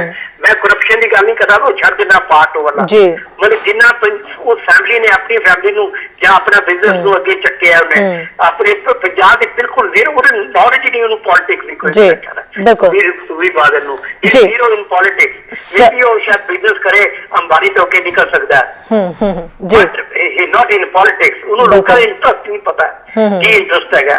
ਮਤਲਬ ਜਿਵੇਂ ਲੋਕਾਂ ਨੂੰ ਮਤਲਬ ਮਿਸਲੀਡ ਕਰਕੇ, ਮਿਸਗਾਈਡ ਕਰਕੇ ਪੰਜਾਬ ਦਾ ਵੋਟਰ, ਐਂਡ ਬੜੀ ਜਲਦੀ ਨੋਟ ਪੰਜਾਬ ਦਾ, ਸਾਰੇ ਇੰਡੀਆ ਦਾ ਵੋਟਰ ਸਭ ਨੂੰ ਪਤਾ ਸੀ ਮੋਦੀ ਸਾਹਿਬ ਜਿਹੜੇ ਪ੍ਰਾਈਮ ਮਿਨਿਸਟਰ ਇਸ ਵੇਲੇ ਇੰਡੀਆ ਦੇ, ਉਹਨਾਂ ਦੇ ਬੈਕਗ੍ਰਾਉਂਡ ਸਭ ਨੂੰ ਪਤਾ ਹੈ ਕਿ ones he is on the seat ਉਹਨਾਂ ਨੇ ਜੋ ਮਰਜ਼ੀ ਕਰਨਗੇ। ਐਂਡ ਨਾਓ ਵੀ ਆਰ ਸਭ ਦੇਖ ਰਹੇ ਆ ਐਂਡ ਆਈ ਐਮ ਸ਼ੋਰ ਕਿ ਉਹਦੇ ਅਗੇਂਸਟ ਬੰਦਾ ਹੀ ਕੋਈ ਨਹੀਂ ਹੈਗਾ। ਜੇ ਰਾਹੁਲ ਗਾਂਧੀ ਨੂੰ ਕਹਿ ਲਓ ਜਾਂ ਕਿਸੇ ਨੂੰ ਕਹਿ ਲਓ, ਕੋਈ ਪੋਲੀਟੀਸ਼ੀਅਨ ਸੈਂਟਰ ਚ ਉਹਦੇ ਅਗੇਂਸਟ ਖੜਾ ਕੋਈ ਨਨ ਇਜ਼ ਦੇਅਰ। ਇਸ ਕਰਕੇ ਉਹ ਆਪ ਮੋਦੀ ਨਹੀਂ ਜਿੱਤ ਰਹੇ, ਉਹਨਾਂ ਨੂੰ ਸਾਡੇ ਬੰਦੇ ਨੂੰ ਹਰਾਉਣ ਵਾਲਾ ਹੀ ਕੋਈ ਨਹੀਂ ਹੈਗਾ ਮੋਦੀ ਸਾਹਿਬ ਜਿਹੜਾ ਉਹਨਾਂ ਦੀ ਮਤਲਬ ਹਾਂ ਉਸ ਲੈਵਲ ਦਾ ਹੋਵੇ। ਬਾਕੀ ਲੈਟ ਅਸ ਹੋਪ ਕਿ ਜਿਹੜਾ ਕਿ ਪਰਮਾਤਮਾ ਗੁੱਡ ਸ਼ਰਸ। ਬਿਲਕੁਲ ਸਰ ਉਮੀਦ ਤੇ ਦੁਨੀਆ ਕਾਇਮ ਹੈ ਜੀ ਸਰ। ਬਿਲਕੁਲ ਤੁਸੀਂ ਉਮੀਦ ਰੱਖੋ ਕੁਝ ਜ਼ਰੂਰ ਚੰਗਾ ਸੁਣਨ ਨੂੰ, ਚੰਗਾ ਦੇਖਣ ਨੂੰ ਜ਼ਰੂਰ ਮਿਲੇਗਾ। I wish ਕਿ ਤੁਹਾਡੀ ਜ਼ੁਬਾਨ ਮੁਬਾਰਕ। ਅਸੀਂ ਇਹ ਛੱਡਿਆ ਕੰਟਰੀ ਇਸੀ ਕਰਕੇ ਹੈ ਕਿ ਸਾਨੂੰ ਲੱਗਦਾ ਨਹੀਂ ਸਾਡੇ ਬੱਚਿਆਂ ਦੀ, ਸਾਡੀ ਫੈਮਿਲੀ ਦਾ, ਮੇਰੀ ਸਾਰੀ ਫੈਮਿਲੀ ਮੇਰੀ ਮੂਵ ਹੋ ਗਈ ਹੈ 2 ਸਾਲ ਪਹਿਲੇ ਜੀ ਸਰ। ਅਦਰਵਾਈਜ਼ ਵੀ were well settled over there. Okay ਜੀ, ਸਾਨੂੰ ਲੱਗਿਆ ਕਿ ਬਲ ਕੁਝ ਹੋ ਹੀ ਨਹੀਂ ਸਕਦਾ। ਸਰ ਬਿਲਕੁਲ ਮੈਨੂੰ ਤੁਹਾਡਾ ਟੌਪਿਕ ਬਹੁਤ ਇੰਟਰਸਟਿੰਗ ਲੱਗਿਆ। ਆਪਾਂ ਇਸ ਮਤਲਬ ਹੁਣ ਸਮਾਂ ਬਹੁਤ ਥੋੜਾ ਹੈ ਤੇ ਕਿਸੇ ਦਿਨ ਇਸੇ ਹੀ ਟੌਪਿਕ ਨੂੰ ਚੁੱਕ ਕੇ ਮੈਂ ਜ਼ਰੂਰ ਗੱਲ ਕਰਾਂਗੀ ਤੇ ਤੁਸੀਂ ਕਾਲ ਜ਼ਰੂਰ ਕਰਿਓ, ਆਪਾਂ ਉਹਦੇ 'ਚ ਗੱਲ ਕਰਨੀ ਹੈ। ਔਰ ਫਿਲਹਾਲ ਜੀ thank you so much sir call ਕਰਨ ਦੇ ਲਈ, ਗੱਲਬਾਤ ਕਰਨ ਦੇ ਲਈ। Okay thank you thank you. Rajesh ji ਪਹਿਲਾਂ ਵਾਲੀ ਗੱਲ ਜਿਹੜੀ ਆਪਾਂ ਕੰਟੀਨਿਊ ਕਰ ਲਈਏ ਵੀ ਉਹ ਜਿਹੜੇ ਵੋਟਰ ਹੈ ਹਰੀਆਂ ਝੰਡੀਆਂ ਲੈ ਕੇ, ਉਹ ਮੁੱਦਾ ਬਹੁਤ ਵਾਰੀ ਉੱਠਿਆ ਤੇ ਤੁਸੀਂ ਜਦੋਂ ਕਵਰ ਕਰਨ ਜਾਂਦੇ ਹੋ ਤੇ ਉਹ ਚ ਕੀ ਦਿਖਾਈ ਦਿੰਦਾ ਤੁਹਾਨੂੰ, ਲੋਕ ਕੌਣ ਨੇ? ਮਾਫ ਕਰਨਾ ਜੀ, ਕਾਲਰ ਕਾਲ ਕਰ ਰਹੇ ਨੇ, ਮੈਨੂੰ ਉਹਨਾਂ ਦੀ ਵੀ ਕਾਲ। ਸਤਿ ਸ਼੍ਰੀ ਅਕਾਲ ਜੀ। ਹਾਂ ਬੇਟਾ, ਇੱਕ ਨਾ ਰਜੇਸ਼ ਜੀ ਨੂੰ ਤੇ ਪ੍ਰਭਜੋਤ ਨੂੰ ਬੇਨਤੀ ਕਰਨੀ ਸੀ ਕਿ ਹਾਂਜੀ ਕਿਸਾਨਾਂ ਨੂੰ ਬੇਟਾ ਸਭ ਤੋਂ ਵੱਡਾ ਪਾਪ ਜਿਹੜਾ ਵੱਡਾ ਲੱਗ ਰਿਹਾ ਨਾ, ਪਾਪ ਇਹ ਲੱਗ ਰਿਹਾ ਵੀ ਜਿੰਨਾ ਪਾਕਿਸਤਾਨ ਦਾ ਨਸ਼ਾ ਹੁੰਦਾ ਨਾ, ਉਹ ਸਾਡੇ ਬਾਰਡਰ ਵਾਲੇ ਕਿਸਾਨ ਨਸ਼ਾ ਫੜਦੇ ਆ। ਉਹ ਨਸ਼ਾ ਬੇਟਾ ਫਿਰ ਮਾਸੂਮ ਬੱਚਿਆਂ ਨੂੰ ਮਾਰਦਾ, ਪੰਜਾਬ 'ਚ ਤੇ ਸਾਰੀ ਦੁਨੀਆ 'ਚ ਮਾਰਦਾ। ਇਹ ਵੱਡਾ ਸਭ ਤੋਂ ਵੱਡਾ ਇਹਨਾਂ ਨੂੰ ਪਾਪ ਲੱਗ ਰਿਹਾ। ਜਿੰਨਾ ਚਿਰ ਦੇਖੋ ਇਹ ਜਿਹੜੇ ਬੰਦੇ ਆ ਨਾ ਬਾਰਡਰ ਦੇ ਉੱਤੇ ਕਿਸਾਨ ਆ, ਇਹਨਾਂ ਦਾ 40 ਸਾਲ ਤੋਂ ਆਦਤਾਂ ਵਿਗੜੀਆਂ। ਪਹਿਲਾਂ ਸੋਨਾ ਹੁੰਦਾ ਸੀ ਸਸਤਾ, ਪਾਕਿਸਤਾਨ 'ਚ ਸੋਨੇ ਦੀ ਸਮਗਲਿੰਗ ਕਰਦੇ ਸੀ, ਡਰਾਈ ਫਰੂਟ ਦੀ ਕਰਦੇ ਸੀ, ਕੱਪੜੇ ਦੀ ਕਰਦੇ ਸੀ। ਇਹਨਾਂ ਨੂੰ ਜਿਹੜਾ ਸਮਝਾਉਣਾ ਉਹ ਬਹੁਤ ਵੱਡਾ ਕੰਮ ਆ। ਇਹਦੇ ਵਿੱਚ ਜਿਵੇਂ ਰਜੇਸ਼ ਗਿੱਲ ਜੀ ਤੁਸੀਂ ਮਤਲਬ ਕਿ ਨਾ ਜਿਵੇਂ ਇਹ ਚੰਗੇ ਬੰਦੇ, ਗੁਰਕਵਾਲ ਸਿੰਘ ਦਾ ਮਾਈਕ ਕੌਲਾਂ ਵਾਲਾ, ਉਹ ਦੇਖੋ ਕਿੰਨੇ ਬੰਦੇ ਨੌਜਵਾਨਾਂ ਨੂੰ ਲੈ ਕੇ ਬੈਠਾ ਹੁੰਦਾ ਵਾ। ਦੇਖੋ ਹੁਣ ਸਮਾਂ ਦੁਕਾਨ ਲਾਉਣ ਦਾ ਨਹੀਂ ਹੈਗਾ, ਹੁਣ ਸਮਾਂ ਹੈਗਾ ਸਾਰਾ ਕੁਝ ਛੱਡ ਕੇ ਉਹ ਜਿਹੜੇ ਕਿਸਾਨ ਆ ਬਾਰਡਰ ਵਾਲੇ ਉਹਨਾਂ ਨੂੰ ਸਮਝਾਉਣ ਦਾ ਵਾ। ਉਹਨਾਂ ਨੂੰ ਸ਼੍ਰੋਮਣੀ ਕਮੇਟੀ ਵਾਲੇ ਸ਼ਤਾਬਦੀਆਂ ਤੇ ਪੈਸਾ ਖਰਾਬ ਕਰ ਰਹੇ ਆ, ਨਗਰ ਕੀਰਤਨ ਨਾਲ ਪੈਸਾ ਖਰਾਬ ਕਰ ਰਹੇ ਆ। ਉਹੀ ਪੈਸਾ ਉਹ ਕਿਸਾਨਾਂ ਨੂੰ ਦਿੱਤਾ ਜਾਵੇ ਵੀ ਤੁਸੀਂ ਦੇਖੋ ਵੀ ਆਪਦੇ ਖਰਚੇ ਘਟਾਵੋ, ਹੁਣ ਬਹੁਤ ਬਰਬਾਦੀ ਹੋ ਗਈ, ਵੀ ਤੁਸੀਂ ਪਾਕਿਸਤਾਨ ਤੋਂ ਨਸ਼ਾ ਪਾਲਣਾ ਬੰਦ ਕਰੋ। ਜਿੰਨਾ ਚਿਰ ਇਹ ਨਹੀਂ ਹੁੰਦਾ ਉਹਨਾਂ ਚਿਰ ਸਾਰੇ ਕਿਸਾਨਾਂ ਨੂੰ ਇਹਦਾ ਪਾਪ ਲੱਗ ਰਿਹਾ। ਇਹਦੇ ਨਾਲ ਬਹੁਤ ਜ਼ਿਆਦਾ ਮਾੜੀ ਗੱਲ ਆ ਜੀ। Thank you sir. ਹਾਂਜੀ ਰਾਜੇਸ਼ ਜੀ ਹੁਣ ਕਰੋ ਜੀ ਟੌਪਿਕ ਸ਼ੁਰੂ। ਅਸੀਂ ਕੋਸ਼ਿਸ਼ ਕਰ ਰਹੇ ਸੀ ਔਰ ਨੋ ਡਾਊਟ ਕਿ ਕਾਲਰ ਬੜੇ ਜੁੜੇ ਸੀ। ਹਾਂਜੀ ਓਵਰਆਲ ਰਾਜੇਸ਼ ਜੀ ਸਾਰੇ ਸਵਾਲਾਂ ਦਾ ਜਵਾਬ ਇਕੱਠਾ ਹੀ ਦੇ ਦਿਓ, ਫਿਰ ਪ੍ਰਭਜੋਤ ਜੀ ਵੀ ਅਸੀਂ ਕੋਸ਼ਿਸ਼ ਕਰਾਂਗੇ ਪ੍ਰਭਜੋਤ ਜੀ ਦੀ ਗੱਲ ਵੀ ਅਸੀਂ ਸੁਣ ਸਕੀਏ ਜੀ। ਇਹਦਾ ਜਵਾਬ ਬਿਲਕੁਲ ਹੈ ਇਕੱਠਾ ਜਵਾਬ ਇਹਦਾ ਬਿਲਕੁਲ, ਕਿਉਂਕਿ ਇਹ ਦੇਖੋ ਜਿਹੜੀ ਸਰ ਨੇ ਗੱਲ ਸ਼ੁਰੂ ਕੀਤੀ ਸੀ ਕਿ ਬਹੁਤ ਜ਼ਿਆਦਾ ਨਿਗਾਰ ਆ ਗਿਆ ਹੈ, ਔਰ ਬਿਲਕੁਲ ਮੈਂ ਇੱਕ ਸ਼ਬਦ ਵਿੱਚ ਕਹਾਂਗਾ ਕਿ ਬੇਸ਼ਰਮੀ ਬਹੁਤ ਜ਼ਿਆਦਾ ਆ ਚੁੱਕੀ ਹੈ ਇਹਨਾਂ ਸਿਆਸਤਦਾਨਾਂ ਦੇ ਵਿੱਚ। ਔਰ ਕਿਉਂਕਿ ਦੇਖੋ ਜਿਹੜੀ ਸਿਆਸਤ ਹੋ ਰਹੀ ਹੈ ਇਸ ਵੇਲੇ, ਉਹ ਸਿਆਸਤ ਉਹ ਨਹੀਂ ਹੋ ਰਹੀ ਜਿਹੜੀ ਮਿਸ਼ਨਰੀ ਸਿਆਸਤ ਕਿਸੇ ਵੇਲੇ ਹੁੰਦੀ ਸੀ, ਉਹ ਨਹੀਂ ਹੈ। ਇਹ ਸਿਆਸਤ ਦਾ ਨੈਰੇਟਿਵ ਇੱਕ ਜਿਹੜਾ ਜਦੋਂ ਕਾਰਪੋਰੇਟ ਦਾ ਨੈਰੇਟਿਵ ਚੱਲਣਾ ਹੋਏਗਾ ਤਾਂ ਉਹ ਜਿਹੜੇ ਬਾਬੂ ਬਿਠਾਏ ਹੋਏ ਨੇ, ਜਿਹੜੇ ਸਿਆਸਤਦਾਨ ਬਿਠਾ ਕੇ ਅਜਿਹੀ ਪੋਲਿਟਿਕਸ ਹੀ ਸਾਹਮਣੇ ਆਏਗੀ, ਕਿਸੇ ਨਾ ਕਿਸੇ ਦਾ ਇੰਟਰਸਟ ਵਾਸਤੇ ਨਜ਼ਰ ਆਉਣਗੇ। ਸਿਰਫ ਤੇ ਸਿਰਫ ਉਹੀ ਹੋ ਰਿਹਾ ਹੈ, ਆਮ ਲੋਕਾਂ ਨਾਲ ਕੋਈ ਲੈਣਾ ਦੇਣਾ ਨਹੀਂ ਕਿਸੇ ਨੂੰ ਵੀ, ਕਿਸੇ ਪੋਲੀਟੀਸ਼ੀਅਨ ਨੂੰ। ਸਿਰਫ ਤੇ ਸਿਰਫ ਆਪਣਾ ਪੱਖ ਦੇਖਣਾ ਹੈ ਉਹਨਾਂ ਨੇ, ਸਿਰਫ ਤੇ ਸਿਰਫ ਆਪਣੀ ਕੁਰਸੀ ਦੇਖਣੀ ਹੈ, ਆਪਣੀਆਂ ਰੋਟੀਆਂ ਸੇਕਣੀਆਂ ਨੇ। ਹਰ ਕੋਈ ਅੱਜ ਇਹ ਸਾਬਤ ਕਰਨ ਦੀ ਕੋਸ਼ਿਸ਼ ਕਰ ਰਿਹਾ ਹੈ ਕਿ ਉਹ ਕਿਸਾਨਾਂ ਦਾ ਸੱਚਾ ਹਮਦਰਦ ਹੈ, ਉਸ ਤੋਂ ਵੱਡਾ ਹਮਦਰਦ ਕੋਈ ਹੈ ਹੀ ਨਹੀਂ। ਤਾਂ ਉਹਨੂੰ ਸਾਬਤ ਕਰਦਿਆਂ ਜਦੋਂ ਇੱਕ ਲਹਿਰ ਚੱਲਦੀ ਹੈ, ਉਸ ਲਹਿਰ ਨਾਲ ਤੁਰਨਾ ਜਿਹੜਾ ਨਾ ਉਹਨਾਂ ਦੀ ਮਜਬੂਰੀ ਬਣਦਾ ਹੈ। ਉਹ ਮਜਬੂਰੀ ਦੇ ਵਿੱਚ ਤੁਰਦੇ ਨੇ, ਭਾਵੇਂ ਜੰਤਰ ਮੰਤਰ ਤੇ ਧਰਨਾ ਹੋਵੇ, ਭਾਵੇਂ ਕਈ ਥਾਵਾਂ ਤੇ ਕਿਸਾਨਾਂ ਤੋਂ ਜੁੱਤੀਆਂ ਖਾਣੀਆਂ ਜਾਂ ਹੋਰ ਅਜਿਹੀਆਂ ਚੀਜ਼ਾਂ ਜਿਹੜੀਆਂ ਨਜ਼ਰ ਆਉਂਦੀਆਂ ਨੇ। ਇਹ तमाम ਚੀਜ਼ਾਂ ਜਿਹੜੀਆਂ ਨੇ ਇੱਕ ਲਹਿਰ ਦੇ ਨਾਲ ਜੁੜਨ ਦੀ ਕੋਸ਼ਿਸ਼ ਹੈ, ਇੱਕ ਵੋਟ ਬੈਂਕ ਨੂੰ ਕਾਇਮ ਰੱਖਣ ਦੀ ਕੋਸ਼ਿਸ਼ ਹੈ ਜਿਹੜੀ ਕਿ ਚੱਲਦੀ ਆ ਰਹੀ ਹੈ। ਪਰ ਉਹਨਾਂ ਦੇ ਇੰਟਰਸਟ ਜਿਹੜੇ ਨੇ, ਇੰਟਰਸਟ ਉਹੀ ਨੇ ਜਿਹੜੇ ਉਹਨਾਂ ਨੂੰ ਨੈਰੇਟਿਵ ਮਿਲੇ ਹੁੰਦੇ ਨੇ, ਜਿਹੜੇ ਨੈਰੇਟਿਵ ਤੇ ਉਹਨਾਂ ਨੇ ਚੱਲਣਾ ਹੁੰਦਾ। ਇਹ ਨਿਗਾਰ ਦਾ ਵੱਡਾ ਕਾਰਨ ਹੈ ਔਰ ਇਸੇ ਕਰਕੇ ਹੀ ਸਿਰਫ ਤੇ ਸਿਰਫ ਜਿਹੜੀ ਆ ਸਿਆਸਤ ਤੋਂ ਕੁਝ ਲੱਭ ਨਹੀਂ ਰਿਹਾ, ਕੁਝ ਲੋਕਾਂ ਨੂੰ ਮਿਲ ਨਹੀਂ ਰਿਹਾ। ਦੂਸਰੀ ਗੱਲ ਜਿਹੜੀ ਝੰਡੀਆਂ ਦੀ ਤੁਸੀਂ ਗੱਲ ਕਰ ਰਹੇ ਹੋ, ਹਰ ਦੇਖੋ ਇੱਕ ਜਿਹੜੀ ਚੀਜ਼ ਇੱਕ ਕਾਇਮ ਹੋ ਜਾਂਦੀ ਹੈ, ਇੱਕ ਜਦੋਂ ਨਿਸ਼ਾਨ ਬਣ ਜਾਂਦੀ ਹੈ, ਇੱਕ ਚੀਜ਼ ਜਿਹੜੀ ਆ ਉਹ ਫਤਿਹ ਦਾ ਚਿੰਨ੍ਹ ਜਦੋਂ ਬਣ ਜਾਂਦੀ ਹੈ ਤਾਂ ਉਸ ਦਾ ਕਈ ਥਾਵਾਂ ਤੇ ਮਿਸਯੂਜ਼ ਵੀ ਹੁੰਦਾ ਹੈ। ਉਹ ਚੀਜ਼ਾਂ ਜਿਹੜੀਆਂ ਵੇਖਣ ਨੂੰ ਮਿਲਦੀਆਂ ਨੇ। ਹੁਣ ਦੇਖੋ ਤੁਸੀਂ ਬੀਜੇਪੀ ਵਾਲੇ ਜਿਹੜੇ ਲੀਡਰ ਹੈ, ਜਦੋਂ ਉਹਨਾਂ ਨੂੰ ਕਈ ਥਾਵਾਂ ਤੇ ਉਹਨਾਂ ਦਾ ਵਿਰੋਧ ਪ੍ਰਦਰਸ਼ਨ ਹੁੰਦਾ ਹੈ ਤੇ ਉਹਨਾਂ ਦਾ ਸਿੱਧਾ ਦੋਸ਼ ਹੁੰਦਾ ਹੈ ਕਿ ਕਿਸਾਨ ਹੈਗੇ ਹਰੀਆਂ ਝੰਡੀਆਂ ਜ਼ਰੂਰ ਲੈ ਆਏ ਨੇ ਪਰ ਕਿਸਾਨ ਨਹੀਂ ਨੇ, ਇਹ ਜਿਹੜੇ ਹਿੰਸਾ ਕਰ ਰਹੇ ਨੇ। ਔਰ ਕਿਤੇ ਨਾ ਕਿਤੇ ਦੇਖੋ ਉਹਨਾਂ ਦੀ ਗੱਲ ਦੇ ਵਿੱਚ ਕਿਤੇ ਨਾ ਕਿਤੇ ਕੁਝ ਸੱਚਾਈ ਵੀ ਨਜ਼ਰ ਆਉਂਦੀ ਹੈ ਕਿ ਜਥੇਦਾਰ ਅਕਾਲ ਤਖਤ ਨੇ ਵੀ ਇਹ ਗੱਲ ਕਹੀ ਕਿ ਜਿਹੜੀ ਇਹ ਹਿੰਸਾ ਹੋ ਰਹੀ ਹੈ ਹਰੀਆਂ ਝੰਡੀਆਂ ਚੁੱਕ ਕੇ, ਉਹਦਾ ਮਤਲਬ ਇਹ ਹੈ ਕਿ ਕਿਤੇ ਨਾ ਕਿਤੇ ਅੰਦੋਲਨ ਨੂੰ ਢਾਹ ਲਾਉਣ ਵਾਲੀ ਗੱਲ ਹੈ। ਇਹ ਗੱਲ ਜਿਹੜੀ ਹੈ ਇਸ ਨੂੰ ਕਾਫੀ ਹੱਦ ਤੱਕ ਸਾਬਤ ਵੀ ਹੁੰਦੀ ਹੈ ਕਿ ਜਿਹੜੀ ਹਿੰਸਾ, ਸੰਯੁਕਤ ਮੋਰਚੇ ਨੇ ਹਮੇਸ਼ਾ ਹੀ ਕਿਹਾ ਕਿ ਹਿੰਸਾ ਦਾ ਪੱਲਾ ਨਾ ਫੜੋ, ਹਿੰਸਾ ਛੱਡ ਕੇ ਤੇ ਫਿਰ, ਔਰ ਅੰਦੋਲਨ ਦੀ ਅਸਲੀ ਤਾਕਤ ਵੀ ਇਹੀ ਹੈ, ਇੰਨਾ ਲੰਬਾ ਇੰਨਾ ਪੀਕ ਤੇ ਪਹੁੰਚਣ ਦਾ ਮਤਲਬ ਵੀ ਇਹੀ ਹੈ ਕਿ ਇੱਕ ਹਿੰਸਾ ਨਹੀਂ, ਜਿਹੜੀ ਹਿੰਸਾ ਦਾ ਇਸਤੇਮਾਲ ਨਹੀਂ ਕੀਤਾ ਗਿਆ। ਇੱਕ ਜਿਹੜੀ 25-26 ਤਰੀਕ ਨੂੰ ਜਿਹੜੀਆਂ ਜੋ ਵੀ ਗੱਲਾਂ ਬਾਤਾਂ ਹੋਈਆਂ ਉਸ ਤੋਂ ਬਾਅਦ ਦੇਖੋ ਕਿੰਨੀ ਦੇਰ ਬੈਕਫੁੱਟ ਤੇ ਔਰ ਅੱਜ ਤੱਕ ਜਿਹੜਾ ਉਹ ਇੱਕ ਡੈਡਲੌਕ ਬਣਿਆ ਹੋਇਆ ਹੈ। ਇਹ तमाम ਚੀਜ਼ਾਂ ਜਿਹੜੀਆਂ ਨੇ ਇਹ ਕਿਤੇ ਨਾ ਕਿਤੇ ਇਹ ਸਾਰੇ ਜਿਹੜੇ ਕਾਲਰ ਨੇ ਬੜੇ ਸੈਂਸਿਟਿਵ ਨੇ, ਬੜੇ ਜਿਹੜੇ ਗੌਰ ਨਵਾਜ਼ਦੇ ਨੇ ਪੰਜਾਬ ਨੂੰ, ਪੰਜਾਬ ਕੈਨੇਡਾ ਦੇ ਵਿੱਚ ਹਰ ਮੁੱਦੇ ਦੇ ਉੱਤੇ ਭਾਰਤ ਦੇ ਵਿੱਚ ਕੀ ਚੱਲ ਰਿਹਾ ਹੈ ਔਰ ਪੰਜਾਬ ਦੇ ਵਿੱਚ ਕੀ ਚੱਲ ਰਿਹਾ, ਹਰ ਖਬਰ ਦੇ ਉੱਤੇ ਇਹਨਾਂ ਦੀ ਨਜ਼ਰ ਰਹਿੰਦੀ ਹੈ। ਬਿਲਕੁਲ ਸਿਆਸਤ ਦਾ ਜਿਹੜਾ ਮੋੜਾ ਹੈ ਬੜਾ ਪੁੱਠੇ ਪਾਸੇ ਪੈ ਚੁੱਕਿਆ ਹੈ। ਹੁਣ ਜਿਹੜੀ ਮੈਂ ਗੱਲ ਇਹ ਕਰਦੀ ਹਾਂ ਬਾਰ-ਬਾਰ ਕਿ ਜਦੋਂ ਤੁਸੀਂ ਕਾਰਪੋਰੇਟ ਘਰਾਣਿਆਂ ਦੀਆਂ ਜਿਹੜੀਆਂ ਉਹਨਾਂ ਦੀਆਂ ਦਿੱਤੇ ਹੋਏ ਆਦੇਸ਼, ਉਹਨਾਂ ਦੇ ਦਿਖਾਏ ਹੋਏ ਰਾਹ ਤੇ ਚੱਲੋਗੇ ਤਾਂ ਤੁਸੀਂ ਆਪਣੇ ਵੋਟਰਾਂ ਨੂੰ ਕਿਵੇਂ ਉਹਨਾਂ ਵੱਲ ਧਿਆਨ ਦਿਓਗੇ। ਇਹ ਵਾਕਿਆ ਹੀ ਇਹ ਗੱਲ ਤਾਂ ਠੀਕ ਹੈ ਕਿ ਲੋਕਾਂ ਨੂੰ ਜਿਹੜਾ ਹੈ ਉਹ ਸਬਕ ਸਿਖਾਉਣਾ ਚਾਹੀਦਾ ਲੋਕਾਂ ਨੇ, ਕਿਉਂਕਿ ਇਹ ਡੈਮੋਕ੍ਰੇਸੀ ਹੈ ਤੇ ਅਲਟੀਮੇਟਲੀ ਜਿਹੜੀ ਇਹ ਕਮਾਂਡ ਲੋਕਾਂ ਦੇ ਹੱਥ ਦੇ ਵਿੱਚ ਹੀ ਹੈ, ਪਰ ਕਿਹਨੂੰ ਅੱਗੇ ਲੈ ਕੇ ਆਉਣ, ਇਹ ਸਭ ਤੋਂ ਵੱਡਾ ਸਵਾਲ। ਬਿਲਕੁਲ ਰਾਜੇਸ਼ ਜੀ, ਬਹੁਤ ਹੀ ਘੱਟ ਸ਼ਬਦਾਂ ਦੇ ਵਿੱਚ ਮੈਨੂੰ ਇੱਕ ਗੱਲ ਦੱਸੂਗੇ ਕਿ ਲਾਸਟ ਕਾਲਰ ਜਿਹੜੇ ਨੇ ਆਪਣੇ ਜੁੜੇ ਸੀਗੇ ਉਹ ਸਰ ਆਪਣੇ ਨਾਲ ਹਰ ਦਿਨ ਉਹਨਾਂ ਦੀ ਕਾਲ ਆਉਂਦੀ ਹੈ ਤੇ ਉਹ ਜਦੋਂ ਵੀ ਮੁੱਦਾ ਚੁੱਕਦੇ ਨੇ ਤਾਂ ਉਹ ਬੜੀ ਚਿੰਤਾ ਜਤਾਉਂਦੇ ਨੇ ਕਿ ਜਿਹੜੇ ਬਾਰਡਰ ਦੇ ਉੱਤੇ ਬੈਠੇ ਕਿਸਾਨ ਨੇ ਉਹ ਨਸ਼ੇ ਨਾਲ ਕਿਤੇ ਨਾ ਕਿਤੇ ਜੁੜੇ ਹੋਏ ਨੇ, ਜਿਨ੍ਹਾਂ ਨੂੰ ਸਮਝਾਉਣ ਦੀ ਲੋੜ ਹੈ। ਜਿਵੇਂ ਕਿ ਉਹਨਾਂ ਨੇ ਜ਼ਿਕਰ ਕੀਤਾ, ਤੁਸੀਂ ਅੰਮ੍ਰਿਤਸਰ ਦੇ ਵਿੱਚ ਰਹਿੰਦੇ ਹੋ, ਉੱਥੋਂ ਤੁਹਾਡੀ ਮਤਲਬ ਸਾਰੀ ਤੁਸੀਂ ਸਿਆਸਤ ਨੂੰ ਵੀ ਦੇਖਦੇ ਹੋ, ਹਰ ਮੁੱਦੇ ਨੂੰ ਦੇਖਦੇ ਹੋ, ਤੇ ਤੁਹਾਡਾ ਆਪਣਾ ਕੀ ਨਜ਼ਰੀਆ ਹੈ ਕਿ ਇਦਾਂ ਦੀ ਕੋਈ ਹੈਗੀ ਹੈ ਖਬਰ ਜਾਂ ਕੋਈ ਇਦਾਂ ਦੀ ਖਬਰ ਸਾਹਮਣੇ ਆਈ ਹੈ ਵੀ ਨਸ਼ੇ ਦਾ ਜਿਹੜਾ ਉਹ ਰਿਲੇਟਡ ਟੂ ਪਾਕਿਸਤਾਨ ਤੋਂ, ਜਿਵੇਂ ਬਾਰਡਰ ਪਾਰ ਤੋਂ ਕਿਤੇ ਨਾ ਕਿਤੇ ਆਪਣੇ ਕਿਸਾਨਾਂ ਨਾਲ ਆ ਕੇ ਜੁੜਦਾ? ਦੇਖੋ ਇਹ ਜਿਹੜੀ ਗੱਲ ਕਰ ਰਹੇ ਨੇ ਜਿਹੜੇ ਵੀ ਮਾਨਯੋਗ ਕਾਲਰ ਸਾਹਿਬ ਤੇ ਉਹ ਜਿਹੜੀ ਗੱਲ ਕਰ ਰਹੇ ਨੇ ਬਹੁਤ ਪੁਰਾਣੀ ਗੱਲ ਕਰ ਰਹੇ ਨੇ, ਬਹੁਤ ਲੰਮੇ ਸਮੇਂ ਪੁਰਾਣੀ ਗੱਲ। ਜਦੋਂ ਸੋਨੇ ਦੀ ਉਹਨਾਂ ਨੇ ਗੱਲ ਕੀਤੀ ਕਿ ਸੋਨੇ ਦੀ ਕਿਸੇ ਵੇਲੇ ਸਮਗਲਿੰਗ ਹੁੰਦੀ ਸੀ ਔਰ ਸਮਗਲਿੰਗ ਦੇ ਵਿੱਚ ਜਿਹੜੇ ਬਹੁਤ ਸਾਰੇ ਉਸ ਬਾਰਡਰ ਦੇ ਵਸਨੀਕ ਲੋਕ ਜਿਹੜੇ ਉਹਦੇ ਵਿੱਚ ਉਹਨਾਂ ਦੀ ਸ਼ਮੂਲੀਅਤ ਦੱਸੀ ਜਾ ਰਹੀ ਸੀ ਕਿ ਉਹ ਵਿੱਚ ਸ਼ਾਮਿਲ ਹੋ ਗਏ, ਬਹੁਤ ਸਾਰਾ ਉਹਨਾਂ ਨੇ ਪੈਸਾ ਕਮਾਇਆ। ਹੁਣ ਉਹ ਲੋਕ ਬਹੁਤ ਸਾਰੇ ਉਹਨਾਂ ਦੇ ਵਿੱਚੋਂ ਕੁਝ ਲੋਕ ਜਿਹੜੇ ਵੱਡੇ ਸ਼ਹਿਰਾਂ 'ਚ ਜਾ ਕੇ ਸੈਟਲ ਹੋ ਗਏ, ਕੁਝ ਲੋਕ ਵਿਦੇਸ਼ਾਂ ਦੇ ਵਿੱਚ ਜਾ ਕੇ ਸੈਟਲ ਹੋ ਗਏ। ਇਹ ਗੱਲਾਂ ਜਿਹੜੀਆਂ ਸਾਨੂੰ ਸੁਣਨ ਨੂੰ ਮਿਲਦੀਆਂ ਨਹੀਂ ਕਿ ਇਹ ਚੀਜ਼ਾਂ ਹੋਈਆਂ ਨੇ।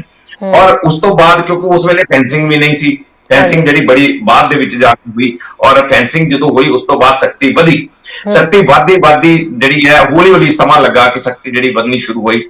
ਉਸ ਤੋਂ ਬਾਅਦ ਇੱਥੋਂ ਤੱਕ ਹੋ ਗਿਆ ਜਿਹੜੀ ਘੁਸਪੈਠ ਸ਼ੁਰੂ ਹੋ ਗਈ, ਅੱਤਵਾਦ ਦਾ ਸਮਾਂ ਵੇਖਣ ਨੂੰ ਮਿਲਿਆ, ਬੜਾ ਹਥਿਆਰ ਅੱਜ ਵੀ ਆ ਰਹੇ ਨੇ। ਅੱਜ ਵੀ ਹੁਣ ਜਿਹੜਾ ਵਾ ਉਹ ਸੋਨਾ, ਚਿੱਟਾ ਸੋਨਾ ਆ ਰਿਹਾ ਵੱਖਰੀ ਕਿਸਮ ਦਾ, ਜਿਹੜਾ ਕਿ ਤਸਕਰਾਂ ਵਾਸਤੇ ਸੋਨੇ ਤੋਂ ਵੀ ਵੱਧ ਕੀਮਤ ਦੀ ਚੀਜ਼ ਹੈ। ਨਸ਼ੇ ਜਿਹੜੇ ਆ ਰਹੇ ਨੇ, ਉਹ ਜਿਹੜੀਆਂ ਚੀਜ਼ਾਂ ਨੇ ਉਹ ਲਗਾਤਾਰ ਚੱਲਦੀਆਂ ਆ ਰਹੀਆਂ ਨੇ। ਹੁਣ ਇਹ ਕਾਲਰ ਜਿਹੜੇ ਕਹਿ ਰਹੇ ਸੀ ਕਿ ਦੇਖੋ ਵੱਡਾ ਪਾਪ ਜਿਹੜਾ ਕਿਸਾਨਾਂ ਨੂੰ ਲੱਗਿਆ, ਜੇ ਮੈਂ ਚੰਗੀ ਤਰ੍ਹਾਂ ਉਹਨਾਂ ਦੀ ਗੱਲ ਸੁਣ ਪਾਇਆ ਕਿ ਜਿਹੜਾ ਪਾਪ ਲੱਗਿਆ ਇਨਵੋਲਵਮੈਂਟ ਹੈ ਇਹਨਾਂ ਦੀ ਨਸ਼ੇ ਦੇ ਵਿੱਚ।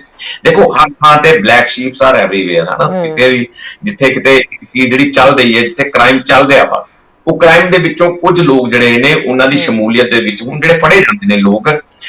ਪਹਿਲੋਂ ਇਹ ਹੁੰਦਾ ਸੀ ਕਿ ਜਿਹੜੇ ਜਦੋਂ ਇੱਕ ਕੰਸਾਈਨਮੈਂਟ ਆਉਂਦੀ ਸੀ ਪਾਕਿਸਤਾਨ ਤੋਂ ਫੈਂਸਿੰਗ ਦੇ ਜ਼ਰੀਏ, ਤਾਂ ਉਹ ਕੰਸਾਈਨਮੈਂਟ ਜਦੋਂ ਆਉਂਦੀ ਸੀ BSF ਉਹਨਾਂ ਤੇ ਫਾਇਰਿੰਗ ਵਗੈਰਾ ਕਰਦੀ ਸੀ ਅੱਗੋਂ, ਕਿਉਂਕਿ ਹਥਿਆਰ ਵੀ ਹੁੰਦੇ ਨੇ, ਅੱਗੋਂ ਵੀ ਫਾਇਰਿੰਗ ਕਰਦੇ ਨੇ। ਜਿਹੜੇ ਘੁਸਪੈਠੀਏ ਨੇ, ਇੰਟਰੂਡਰਸ ਨੇ, ਉਹ ਮਰਦੇ ਵੀ ਨੇ।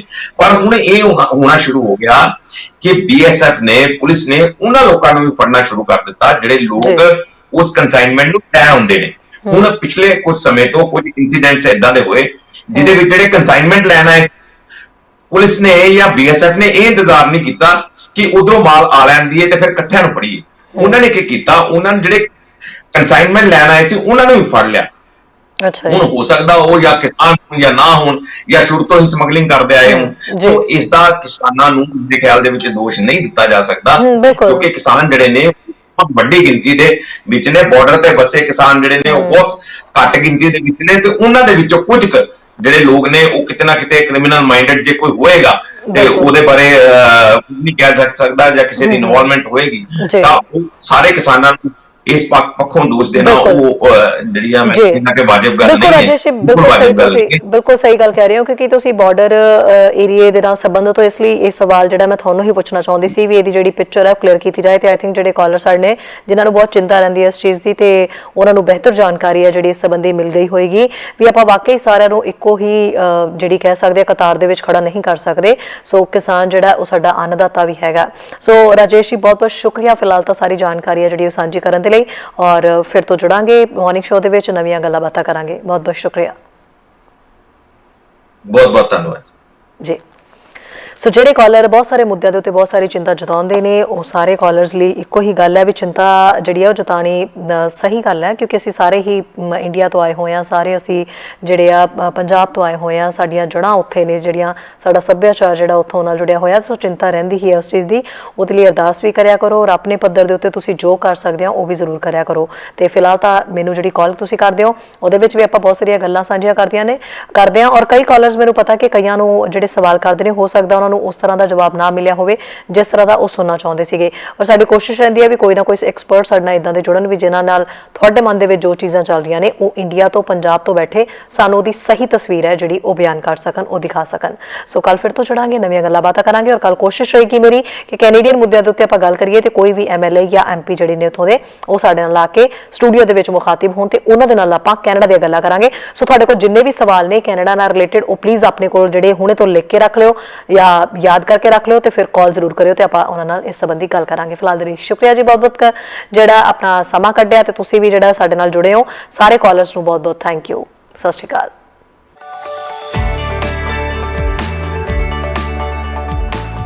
ਸਾਡਾ ਹਰ ਇੱਕ ਪ੍ਰੋਗਰਾਮ ਦੇਖਣ ਤੇ ਸਾਡੇ ਨਾਲ ਜੁੜਨ ਲਈ ਸਬਸਕ੍ਰਾਈਬ ਕਰੋ ਚੈਨਲ ਪੰਜਾਬੀ ਤੇ ਨੋਟੀਫਿਕੇਸ਼ਨ ਲਈ ਬੈਲ ਆਈਕਨ ਵਾਲੇ ਬਟਨ ਤੇ ਕਲਿੱਕ ਕਰੋ।